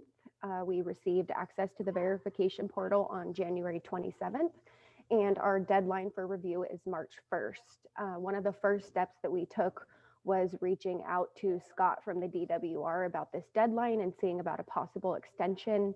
And he recommended that we review our data and get as much as we can to them by March 1st, but that this would not be our last deadline. Next slide, please. First steps. So first we reviewed the README document, which gives you details about what each layer means. I then began working in the verification portal and measuring parcels. Compared to the numbers that they had and the numbers that I measured, the numbers didn't seem too far off, but we learned and felt that there were bigger issues, and I'll talk about these issues later on. So the next step was that we decided to not purchase the imagery from Eagle Aerial, as Carlsbad already had up-to-date hybrid imagery which actually ended up being at a better resolution. We decided to do the review in-house as we felt the project required knowledge of your city. After making these decisions, the GIS team created our own map with shapefiles received from the DWR. And while we waited for our map, we designated 3 people to physically review the data. Our team is made up of Mario, who is our meter services supervisor and conservation coordinator. Hello, this is Warren.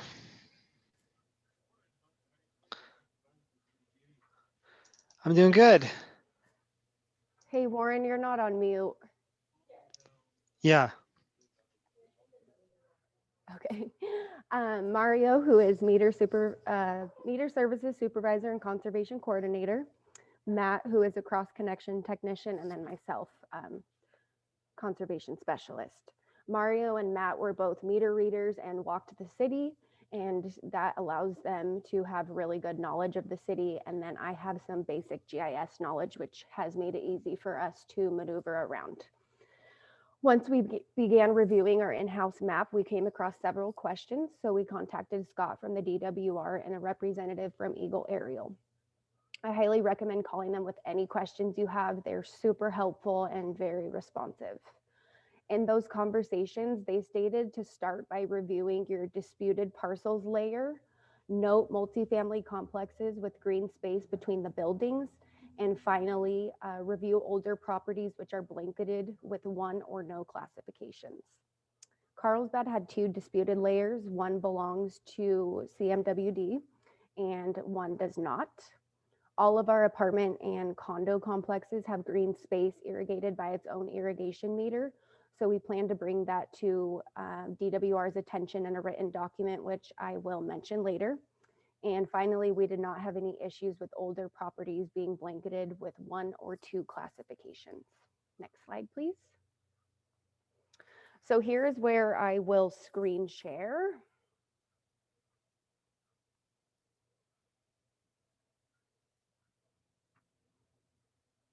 Okay. So here is our map that our GIS team created for us. Like I said, they took the shape files that DWR sent to us and inputted it into our layer.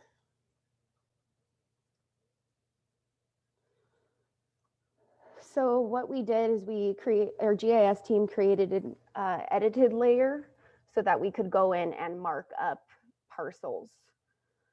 Blue in this case is mobile homes, which the data actually had those classified correctly, but we'll still bring those to their attention. Yellow areas are some single family attached homes who have been combined into one large parcel. And there are also areas where the front yard and common areas are irrigated by the HOA, but their backyards are irrigated by the homeowners.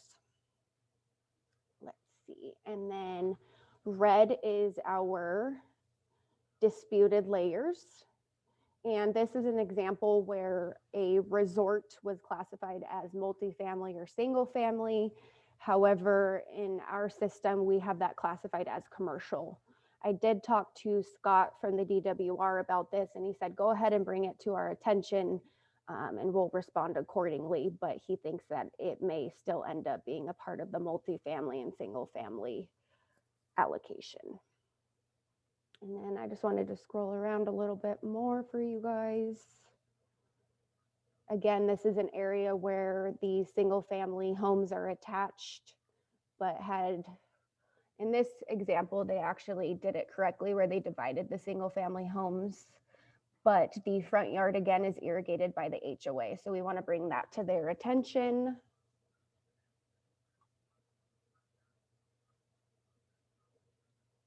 Scrolling around.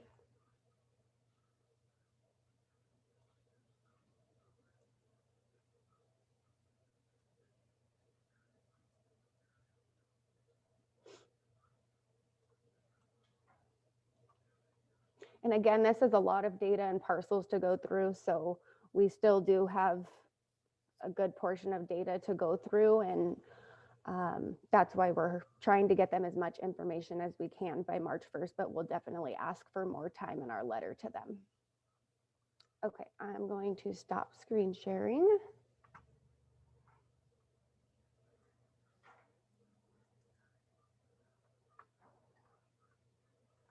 And then if you can go to the next slide, please. So our findings thus far, we have some parcel classifications that are incorrect according to our billing classifications. We have parcels that are oversized or undersized. We have parcels that should be individual parcels rather than one large parcel.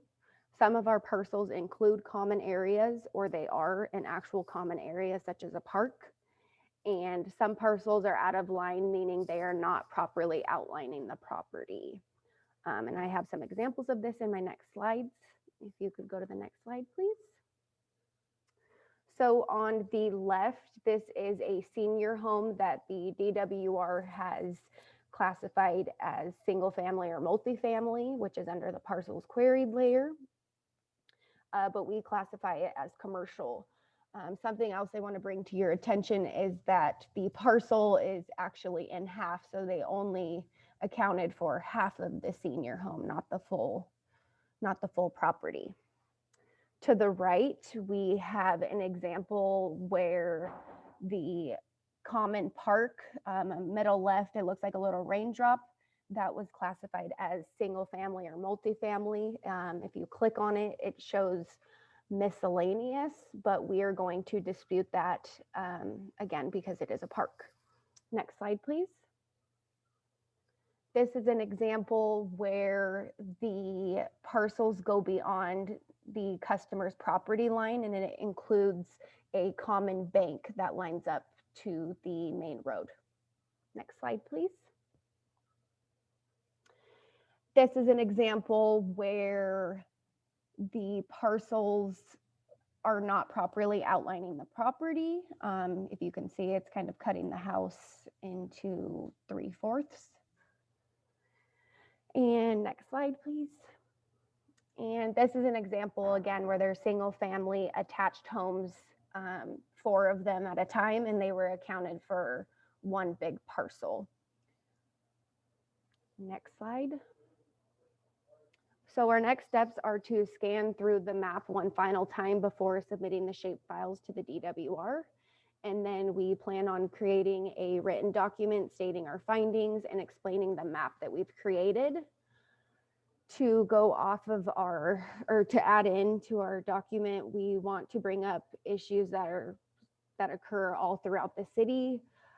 So that's, again, the apartment and condo complexes that have their dedicated irrigation meters. So the customers don't irrigate anything besides maybe some plants in their backyard, which are typically hand watered. So that's something that we'll bring to their attention in the document, but not on the map. And then we did highlight some oversized parcels, but for the most part, we're just going to mention those in our written document. And going off of that, Scott did mention that the issue with oversized parcels and undersized or out of line, he thinks that that will end up being a wash in the end. But like I have mentioned previously, go ahead and bring it to their attention. It's not going to hurt. And next slide. So here's my contact information. If you guys have any questions, please feel free to reach out. And that is it for my presentation today. Great, thank you so much, Mika. That was lovely. So our next guest speaker, again, if you have any questions for Mika, go ahead and add them to the chat and we will address them at the end of all the case studies. So our next speaker is Jessica Cleaver. She's from Olvenheim. She's an administrator analyst. She has in conservation and resource management. She has worked in water for 7 years, including 4 years at Olvenheim. So with that, Jessica is going to give her case study, and this is the one that includes an ag property for you, Jim and Sweetwater. So great, go ahead, Jessica. All right, thank you, Michelle. Yes, as Michelle said, my name is Jessica. I work for Olvenheim Water District. Next slide, please. Olvenheim, many of you are already familiar, but there's some new names on the call today. So for those of you who don't know, we serve about 87,000 customers across over 48 square miles in North County, San Diego. To kind of answer to Neil's question on the topography, we have kind of a unique service area in that we have a lot of really large parcels, a lot of agricultural mixed use, domestic and agricultural parcels throughout our service area. So because of our unique features, we wanted to make sure that water districts like ours were represented in this landscape area measurement study. So we volunteered to be part of the Phase B pilot study in 2019, and we received our data at the end of 2020. We do not have any internal GIS staff, so it's 2 public affairs staff members who are responsible for reviewing the data. Myself, administrative analyst, and then my supervisor, Brian Sodeman, who I believe is on the call today. Hello, Brian. So we are working on getting this data reviewed. When we received the data in late 2020, we were not given a due date. So because the working groups had always mentioned a 6-month review period and that the validation portal would be available until May, we assumed that that was the deadline that we had. And once they started hearing that other water districts were receiving their data with a March 1st deadline, obviously I was a little alarmed, and I reached out to Scott Hayes, and he did tell me, similar to what Elizabeth was saying, that they are beginning to understand that that March 1st deadline is not reasonable, and that basically to get our comments into them whenever we could without a formal due date at this time. So that is what we're working on. In order to help us out, since we don't have the internal GIS staff, we did subscribe to the Eagle Aerial Water View portal, and both the validation portion and also for the water target compliance in the future, because they have some additional features that we found might be helpful. Next slide, please. So starting from the top level, we wanted to make sure that we weren't having any issues with the service area boundaries. So far, everything is consistent with what we have in-house. And then there were a few disputed parcels in red. They're really small on the screen. You can only see 2, I think, but there's actually a few more than that that just aren't visible at this level. And all of the parcels that were disputed are in fact in our service area. Next. Again, we do have a lot of agricultural customers, and because of their water use demands, that was one of our, and because of the talk of the ag mask layer, that was one of the first things that we really wanted to investigate. On the left-hand side is just an overview example of what some of our neighborhoods look like, where there's nearly every home has some sort of a grove on the property. We were aware again that ag areas over an acre would be covered by an ag mask layer, and that portion wouldn't be included in their water use target that they're allowed. And so I wanted to start by looking at a large property. So the property on the right-hand side has well over an acre of ag. And you'll find that out of their total almost 200,000 square feet area, over half of that is considered not irrigable. And I went ahead and just attributed that to, okay, that's because it's covered by the ag mask layers. So then I started to look at smaller ag properties. And next slide, please. So when I looked at a smaller home that had agriculture on the property that was under an acre, I found something that was a little bit troubling, and that this property, for example, and this I found consistent across pretty much all of them, still has almost 40% of the parcel classified as non-irrigable. So not irrigated or irrigable, not irrigated, but actually non-irrigable. So I wanted to first measure out the hardscape and found that even being a little generous by including the pool, it still was only at 19%. So an additional 19% is not irrigable. And the only thing that we could really contribute that to, since we don't see the polygons and how they're putting together this measurement, is that they're counting the spaces in between the trees as not irrigable or non-irrigable. That's a little concerning because according to the definition, I would have expected it to be irrigable, not irrigated, not as undeveloped, non-irrigable land. So that is definitely something that we're going to bring up. And what does that mean for the customer? Well, in this case, this customer is currently using 219% of their allocation. And we found that to be consistent, again, across a lot of these. And I'm sure a little portion of that is because maybe they just don't have the most water efficient irrigation in place. But I also believe that part of that is because they're not being allocated an adequate amount of water for the landscape. Next. Another thing that we looked at was new developments. We're largely built out, but there definitely are some developments still occurring. And one of the larger ones was the Rancho Cielo estates. And so on the left-hand side, you can see the imagery that was included in from DWR, where basically none of this was even considered irrigable. And on the right-hand side, you see what it looks like today. So now these are homes that people actually live in with landscapes that they irrigate, pools that they swim in, et cetera. So we will make sure to account for all those and comment to DWR. Next, please. There were a few issues with the incorrect land use assumptions. So on the left-hand side, we have a residential parcel that was excluded from the measurement.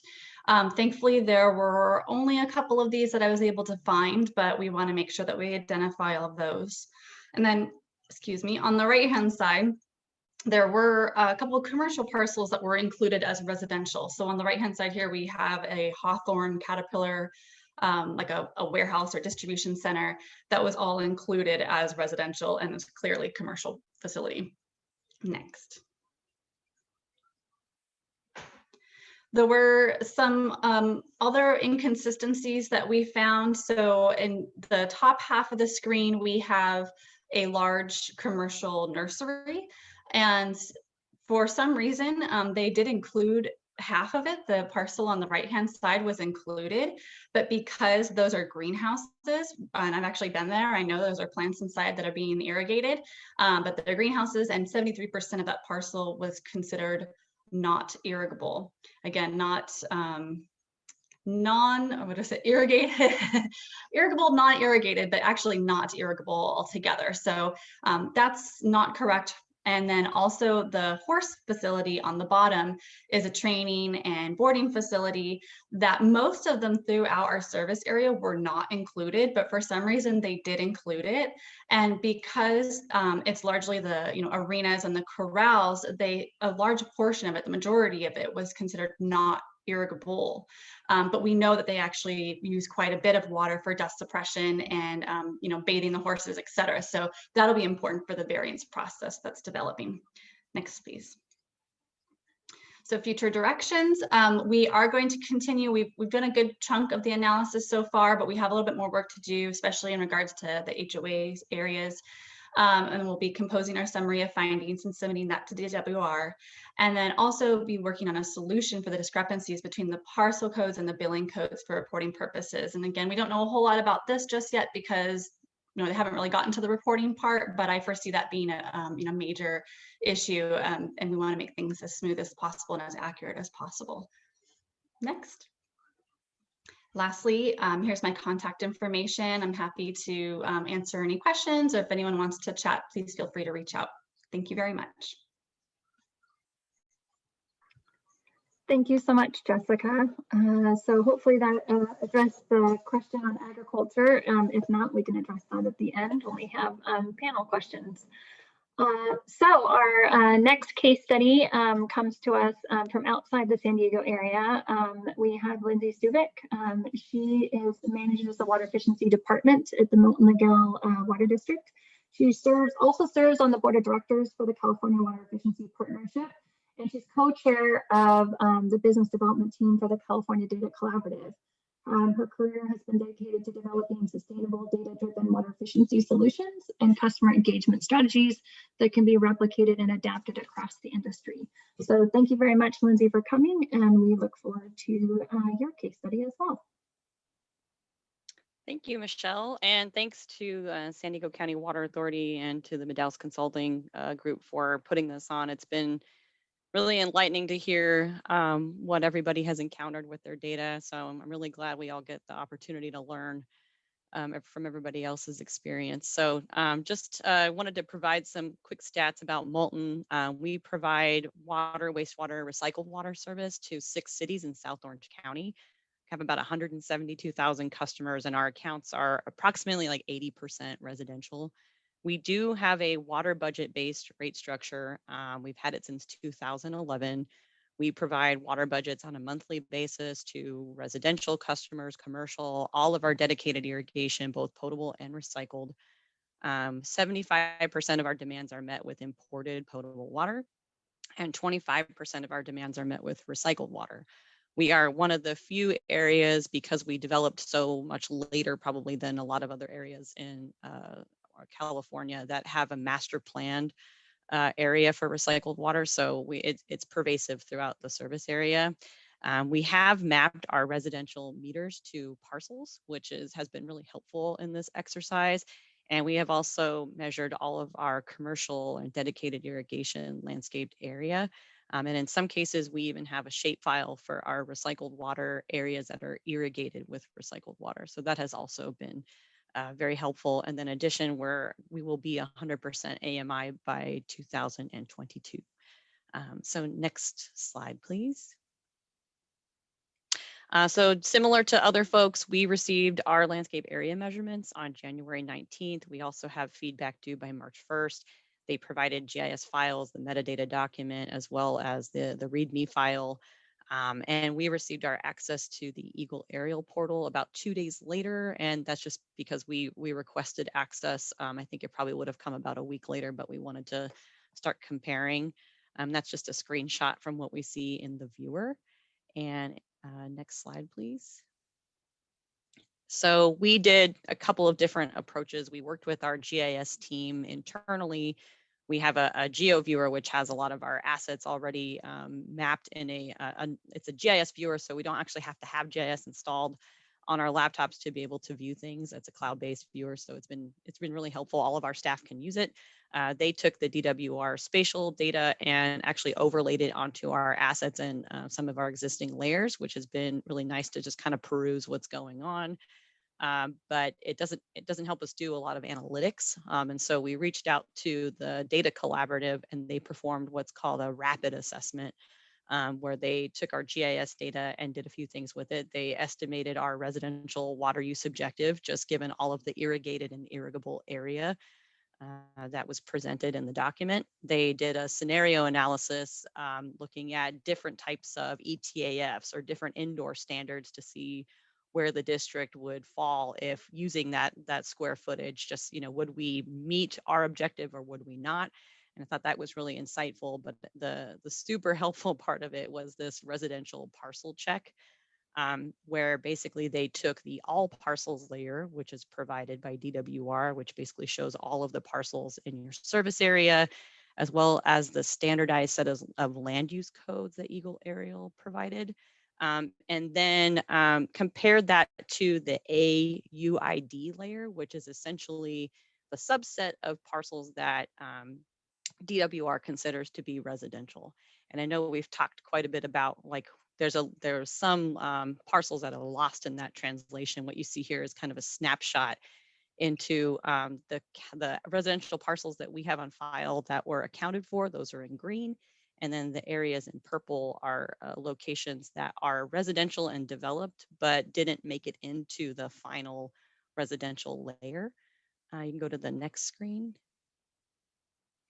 So just kind of sifting through all of our data, we have some challenges that we identified. We've got an incomplete and outdated parcel data. And this is just a challenge. DWR is put in a position where they're trying to pull in data from all across the state and standardize it, and not have to customize too many things. So I understand the position that they're in, but some of the county parcel data that they use, unfortunately, is the quality of it is not too high. So there's some slivers. We found instances where only the building footprint is accounted for in the parcel, and it doesn't extend to include the irrigated areas. We've got some massive master parcels that contain a whole complex or a whole development, and it's not split out. We also see that the legal parcels are maintained separately by the county as opposed to the assessor parcel information. That's not our assessor parcel information is actually not maintained in a GIS layer. It's a database that's maintained separately. So that's been a little challenging because sometimes you'll have data that's missing completely from the legal parcel data set. And then some inconsistent identification, and that's just something that I'll speak to in a little bit. We also had a short time frame to evaluate the data, and so we spoke to Scott. He was great to work with. He again just told us, write a letter, ask for a time extension, provide us with very detailed examples of some of the challenges that you're encountering. One thing I wanted to add, because you mentioned it earlier, Michelle, is that he also asked for a separate file of the centroids of the parcels that are missing from the residential data set. Those centroids are in the all parcels layer. So if it's possible for you to get an analysis of what's in the all parcels layer, but has been lost in translation to that AUID data set, that would be super helpful for them, because then they can see what's lost. As again, and that's something that the Data Collaborative did for us. They put the whole thing together, and I'll show you that on the next slide. But just very quickly, again, we have some master parcels versus individual parcels. We also, because we serve so much recycled water, you'll see that one master parcel will contain individually metered condos or apartments that irrigate the area just outside of their home with potable water, but immediately adjacent to them is the common area irrigated by recycled water, which is next to the pool and its surrounding vegetation area, which has a dedicated potable irrigation meter. And all of those uses are contained within one master parcel. And so we've got some challenges in looking at meter configuration, the location served by different types of potable or recycled water, and trying to separate those uses out. And then finally, we had similar challenges where the parcel data is inconsistent with the way our billing data reads. So all of our dedicated irrigation meters are classified as commercial, but DWR is, it seems like they want to align all of those with the land use code. So if the land use code states that something is residential, then we have to find a way to maybe look at those dedicated irrigation meters and separately classify them as residential.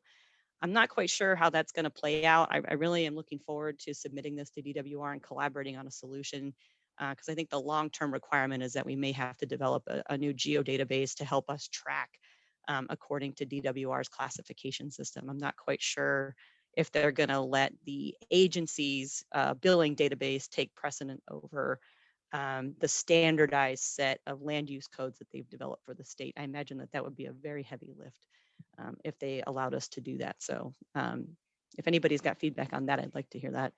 Next slide, please. So here, went back one more or two more. There you go.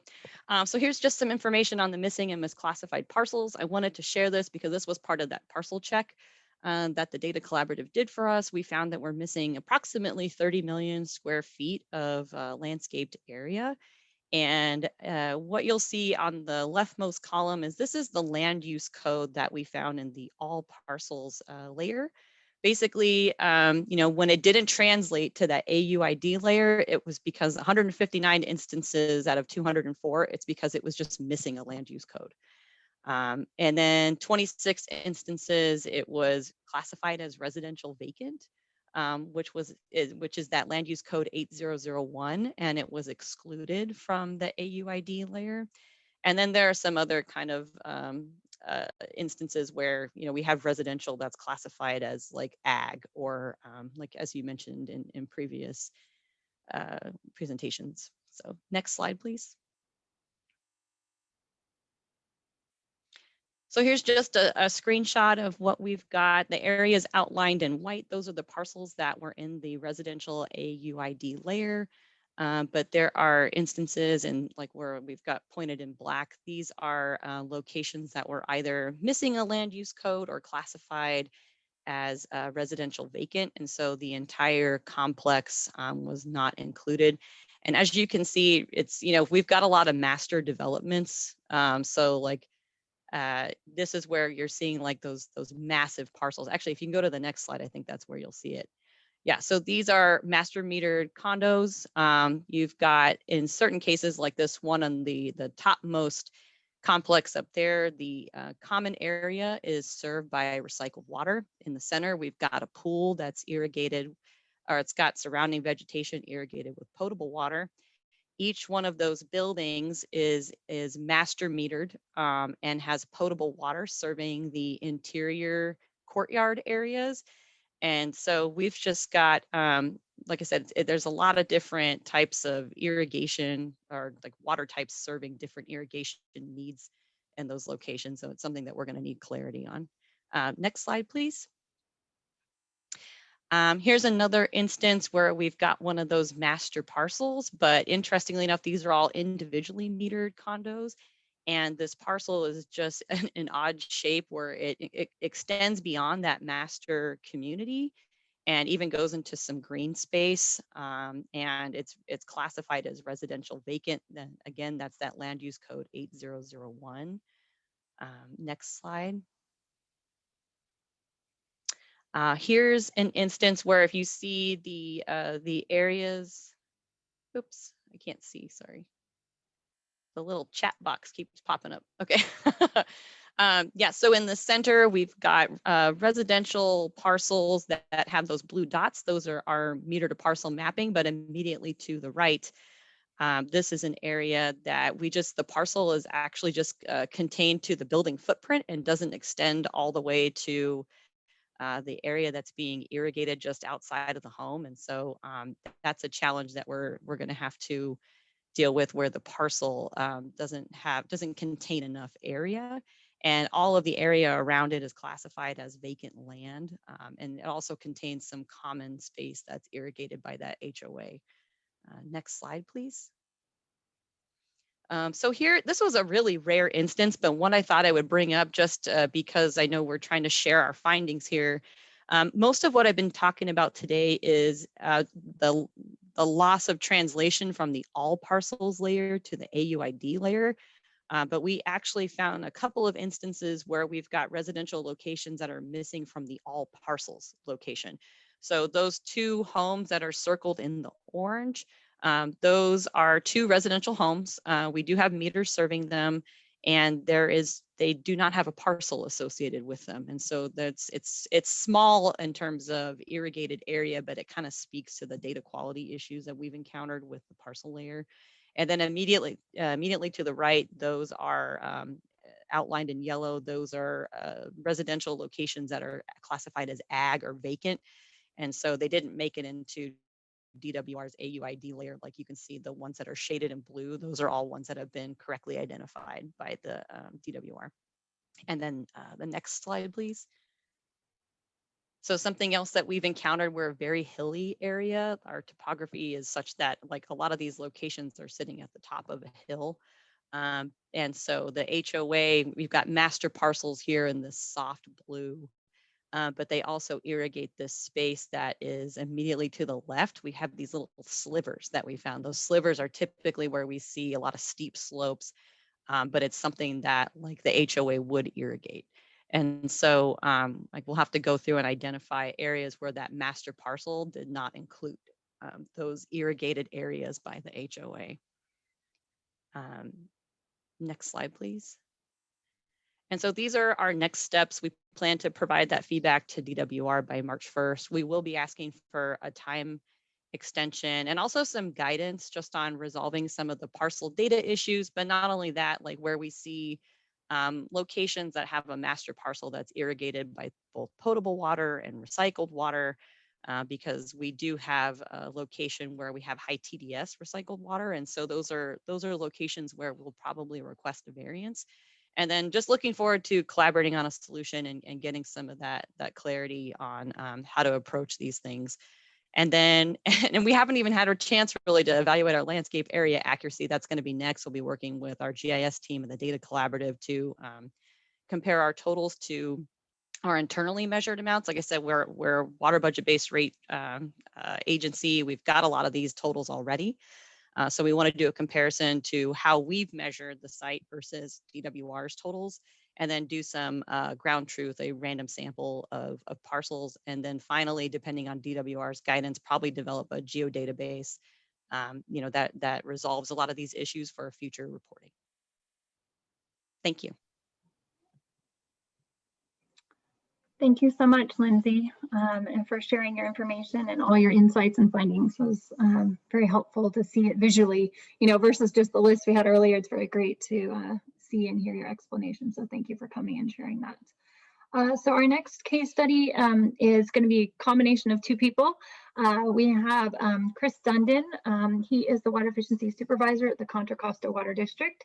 He has worked in the field of water conservation for 30 years. His background is in landscape architecture and irrigation design.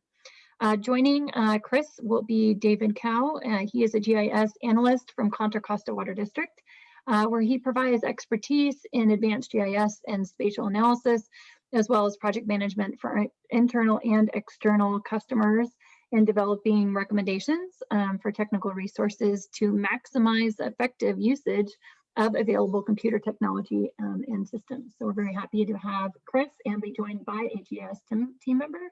So welcome, Chris. Thanks, Michelle. So you can go to the next slide, please. So Contra Costa Water District, first of all, thanks to Elizabeth and all for inviting us to. I've really learned a lot so far. So this is actually going to really help us. And some of our retail agencies have joined on, so I'm happy for that. A little brief intro. We're a retail and a wholesale agency. We are in central Contra Costa County, up in the Northern California. We have about 61,000 total retail accounts. And then I listed below that the ones that we're focusing on. And I'll just kind of highlight that when the DWRs set this whole thing up, our whole goal was to look for, we want to just make sure every parcel that is irrigated or supplied by one of these three account types is covered. And the irrigation only, I heard a few agencies have what they call irrigation only accounts. We actually separate them out by multifamily irrigation, commercial irrigation, or institutional irrigation. And somebody was thinking ahead a long time ago and did that. So I'm really happy they did that. Next slide, please. So our team included me. I'm the conservation supervisor. I don't know much about GIS at all. We're really lucky to have David Cow, who's our GIS specialist. Then we had one of my coworkers, Bob Eagle, who's a conservation specialist, but really cool. He was previously a meter reader, so he knows our service area inside and out. And then we had an engineer who was fairly GIS capable. Next slide, please. So our approach, we realized quickly after looking at the data that we were not going to comment right away on the accuracy of the measurements or their accuracy of allocating it to one of those three categories: irrigated, irrigable, or non-irrigated. So we focused on, did they include a parcel and landscape area for every single one of our 3 meters that supplies residential? That was kind of our overall goal. We wanted to review the service area boundary, make sure they got our service area properly. We looked at the disputed parcels between us and our neighboring agency, East Bay Mud. We just took a high flyover to see, does anything look way out of whack? And doing that, we kind of realized single family from the standpoint of including parcels looked pretty good. So we sort of focused on the multifamily parcels. Next slide, please. So David got involved, David, our GIS specialist, and he really made the work easy, because essentially we didn't want to spend a ton of time on this. We don't have that much time. David is the GIS guy for the whole district. So we first overlaid, so on the left-hand picture, you can see the gray outline is our treated water service area. The blue one happens to be the rest of our service area, but we focused on the treated water retail.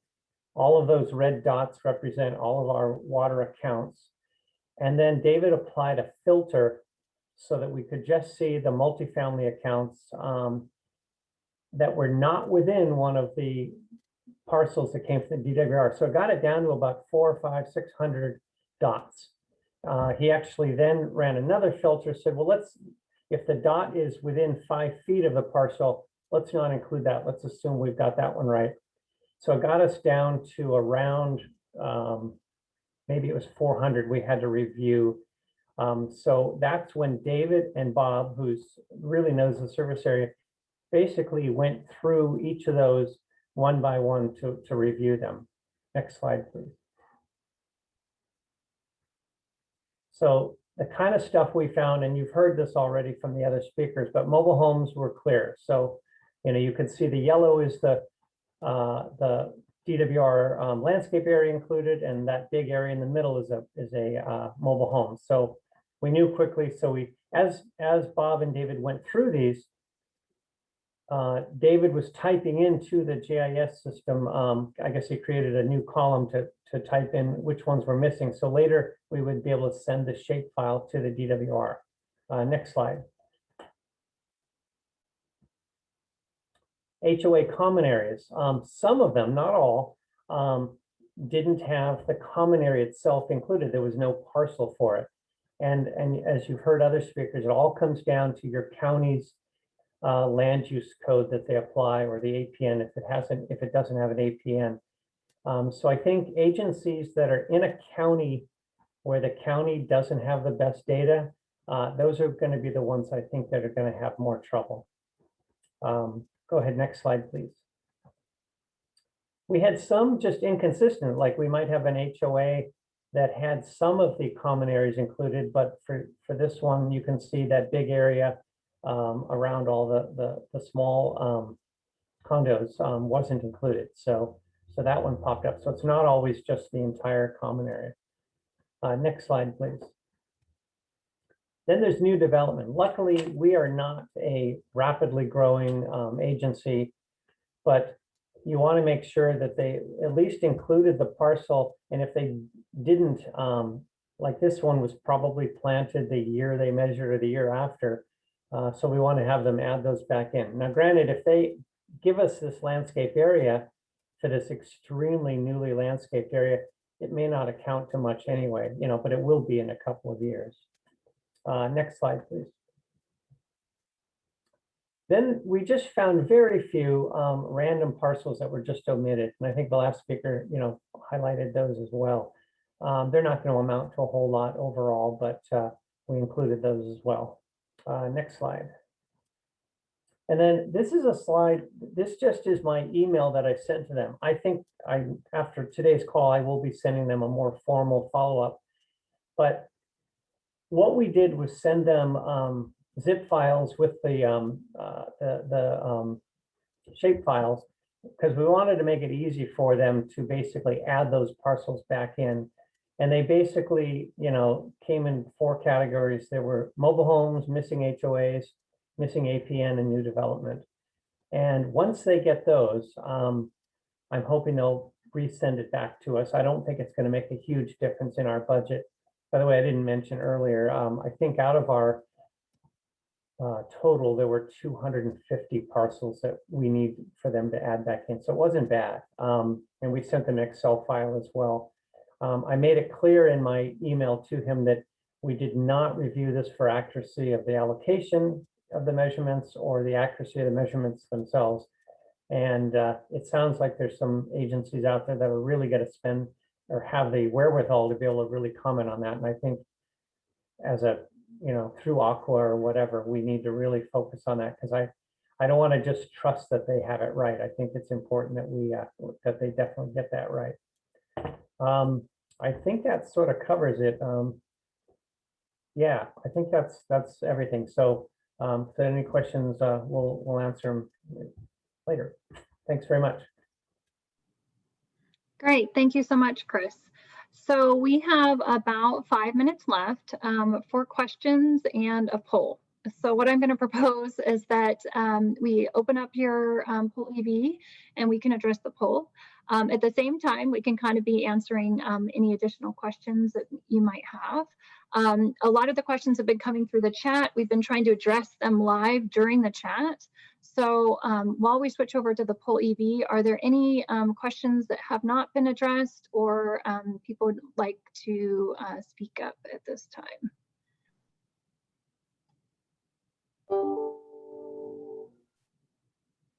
And people are already into poll EV and answering their questions.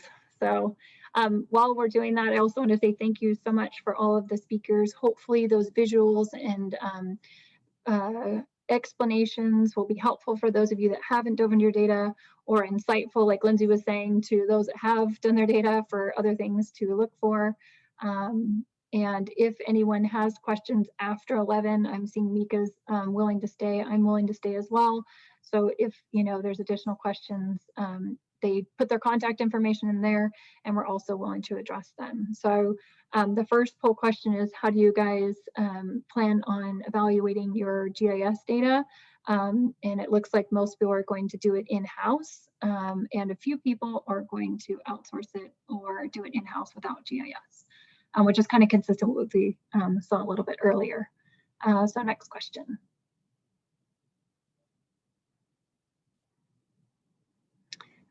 So if you have analyzed it, are there any parcels missing that were not discussed today? So this is an open-ended question, so you can go ahead and type in an answer.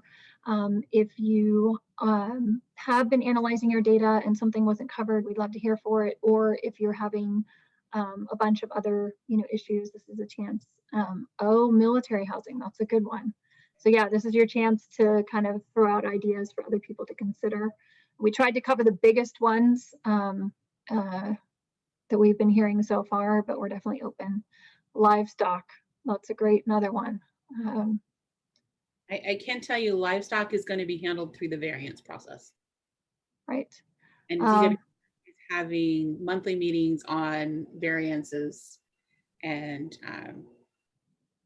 yeah, and then we'll be covering that through that. Yeah, I see parcels with wells, spaced rural residential. Yeah, we still need to start reviewing or receiving our data. So, yep. We'll give it another couple of seconds here for anything else, but those are all other things, obviously, that people are considering. Group living facilities, senior living, that's a very good one. Yeah, a lot of people sometimes put that, it could be master metered and put in the commercial. I've personally done a little bit more background. I'm an engineer. I work at Dallas Water Management. We do commercial water audits, and I have actually done water audits of senior facilities. And typically, what I've seen so far is they are classified as commercial historically. So that is definitely something to watch for, and then see how DWR is classifying and handling those. So yeah, prisons, it's another good one. Yeah. So it's like where the people are, but where the water is, and then how will you classify the water that go with the people? Is it commercial or is it residential? So those are all great questions. So those are things to add to your letter and or review and see how DWR has done it, see how your billing system's done it, and then talk to DWR about how to handle that appropriately. All right, next question. So do you think the residential parcel information will be helpful for water use efficiency programs in the future? So obviously we're doing this as a state process, but we're kind of curious what people are going to be using this for in addition to this. See what the group opinion is.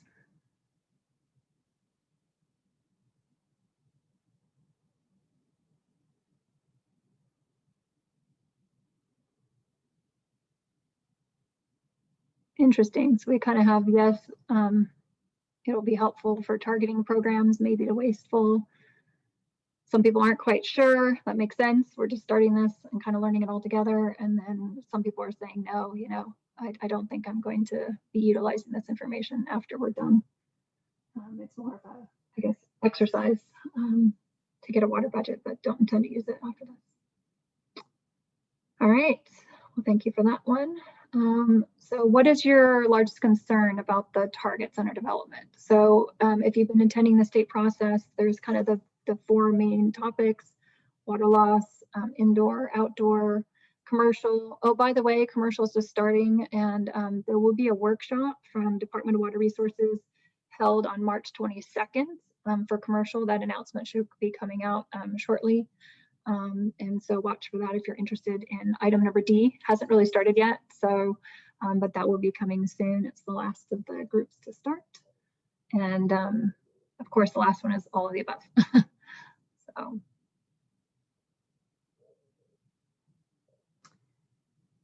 So after this workshop, you can watch for an email from Joni.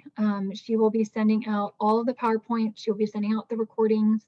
She'll be sending out an additional survey with some additional information. We'll be providing the one-page handout, and or if you have additional questions, you're welcome to reach out to the case study presenters and or any of the San Diego staff. So I think this is our last question, I believe. Do you have a landscape area measurements for your dedicated meters? Just one more after this, just quantifying just the number one more of meters. Oh, that's right, the open-ended one, yeah. Okay, so this is kind of switching gears a little bit on the dedicated landscape meters, but we're curious how everyone's doing on that as well. Well, and we're also looking for other workshops and topics that we can tackle moving forward. Michelle, this is Joni. I just wanted to let everyone know I put a link in the chat to a form survey to make sure that I have your email address for follow-up information. I know most of you, but there are some of you on the call that I don't recognize. So please fill out that form and you'll all get the follow-up information. Great question. Yes, good comment. So thank you. If you were invited to join, thanks very much for coming. I just want to make sure they get the emails. That's the intention of that email list. So great. And our last question. How many dedicated landscape meters do you have? So this is again a response question. You can approximate it. So we're looking for 500 and 1,000. If you happen to know the exact number, go ahead, type it in. But we're just curious, you know, how many people have. So thank you. Someone wrote in 1,300, 150, 200. I feel like we're playing bingo. 900. 1,250 potable and 1,300 recycle. That'd be 2,500 for 500. Recycle them all. 900. 100. So yeah, kind of a wide variance. That's why we left this one open-ended because we were curious what the answer was and we didn't want to bucket them, you know, too much. So I thought it'd be interesting to have everyone be able to type in their connection. Estimated 15% to 1,900. 40, 30.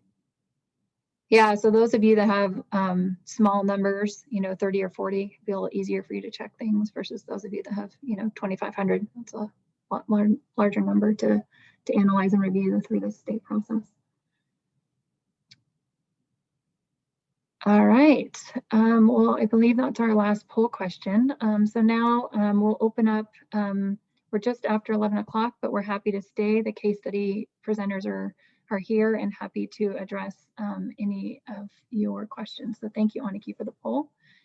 So we'll switch back to the wrap-up slide. And would anybody like to unmute themselves and ask a question, and or we will be watching the chat. And any of the speakers, if you want to answer the questions in the chat directly, you're welcome to do that as well. So. And thank you everyone for being so diligent on the chats. There's been a lot of great comments and questions throughout the entire presentation in the chat box. So thank you for participating in the surveys and the questions and coming. It was great to have so many people join us today. I think we had 88, 89 people come. Hi guys, this is Brian with the City of San Diego. And I've been following a lot of these discussions with the different work groups and including this one. So thanks for this presentation. Do we have any indication from DWR after we do all this analysis, we get our information? Do we have any indication from DWR how this may play out at the end and what they may or may not do for these issues? And if we don't have an answer, that's fine. I know it's still down the road, but I guess what is our ultimate goal of getting some of these issues cleared up? And our best guess estimate right now, are they going to address this? Great question, Brian. Any of the panelists want to take that one on? I've heard it from at least one agency that did have some significant problems. The DWR was going to rerun their data. So I think it's still to be determined. And anyone else that's heard from DWR can correct me, but I think right now they're kind of just collecting the data. Okay, great, thanks. Yeah, I know Irvine Ranch had some pretty big discrepancies, and so yeah, okay, good. So possibly rerunning data. San Diego hasn't gotten ours. We have a large area, and I was hoping we would have gotten it a while ago, but it looks like we're coming down to the wire. So, but hopefully we'll be able to see soon what ours looks like. Yeah, great question, Brian. I think I saw another chat question on exactly on the same things, that you hadn't had your data, and someone else said, how do I know when I'm going to get my data? I'd say the best question is you could reach out to DWR. They are trying to roll them out. I think I heard Elizabeth say there was 330 out, there's 399, so you can do the math. And I heard rumor that there's 30 a week. So if they're still at that rate and they have about 90 left, well, you can take your guess. And they said the end of March. So the math kind of works out. So the remaining 90-ish of you left, if they do 30 weeks, you get it in the next 3 weeks. That's my best guess, doing math in my head on, but if you want an exact date, you're welcome to email Scott and see if they'll answer you. But any, okay, so I'm seeing participants raise your hand. I see there's 2 participants raising their hand. Thank you so much for raising your hand. Let me see. So see if I can get up to there. There's only 2 of you, so why don't you guys unmute yourself, and then we'll take your questions one at a time. Oh, Brian, you had your hand raised. I think we just addressed your question, correct? It's the same Brian? Yeah, this is Brian from Olivenhain. I was just touching base on Brian's question from the city of San Diego. Essentially, the DWR data for this pilot, my understanding is that they're using this to kind of shape the process, and that they will be rerunning the measurements more recent for what you'll actually be using for your target. So this is kind of the data collection, see what works, what doesn't, what adjustments need to be made. And then as far as the, using the imagery from 2018, that won't be, they'll rerun it for what you're going to use your actual water use target for, what you'll need to meet. Also, where this data plays in is it's going to provide the amount of measurement that the standard methodologies and performance work group uses to determine the methodology by which they come up with that formula for determining your water. So the adjustment factor of 0.8 was used in the past. They're now looking at revising that.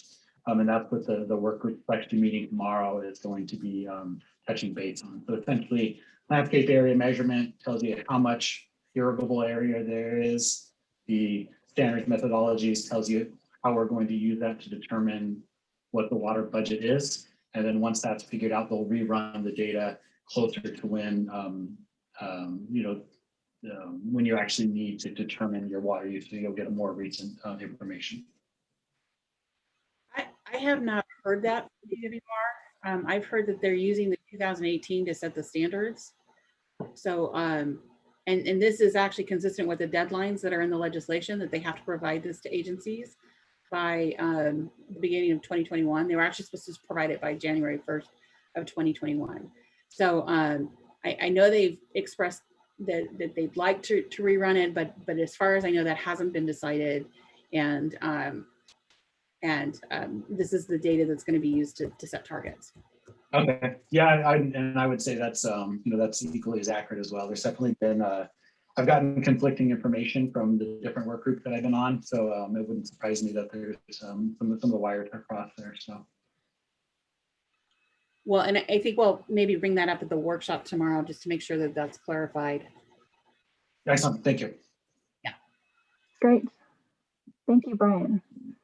All right, anybody else want to raise their hands and ask a question? I saw, Lindsay, you had your hand raised and it's not raised anymore, so I'm not sure if you had a question or a comment.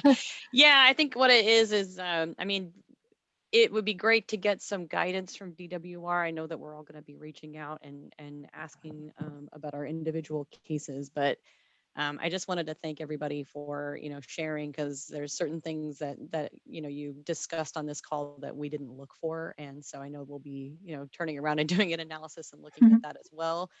But in addition, like I think what we're going to be asking DWR about is just like kind of the underlying data quality issues with these parcels. We don't have any really better publicly available data, parcel data to replace these. And so it's really just kind of a matter of working with what we have. And then how are they going to kind of deal with the underlying data quality issues? And I haven't heard any feedback on that, but I imagine it's going to affect not just the outdoor standards, but the indoor standards as well. And so I don't know if that's something that'll be addressed tomorrow, but I'm curious to listen and hear how those two groups are talking to one another. So just a comment, really, I guess. Great. Thank you for the comment, Lindsay. All right, anyone else? I see Lisa's posting, please join CalWAP. So yes, I saw your note for Eagle area and questions and answers. So again, that's on March 4th at 11 a.m. We put the link in the chat earlier, or you can go to CalWAP's website and sign up if that's of interest to you. So anyone else have any questions or want to raise their hands?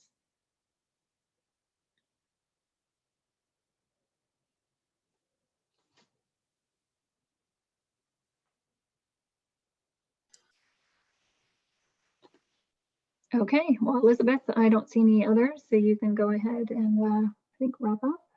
Well, again, we appreciate you all for coming, and for those of you that stayed late to get the last questions, we will be sending out the presentation, and Jenny put a link to a survey on there, again, to make sure we have your information.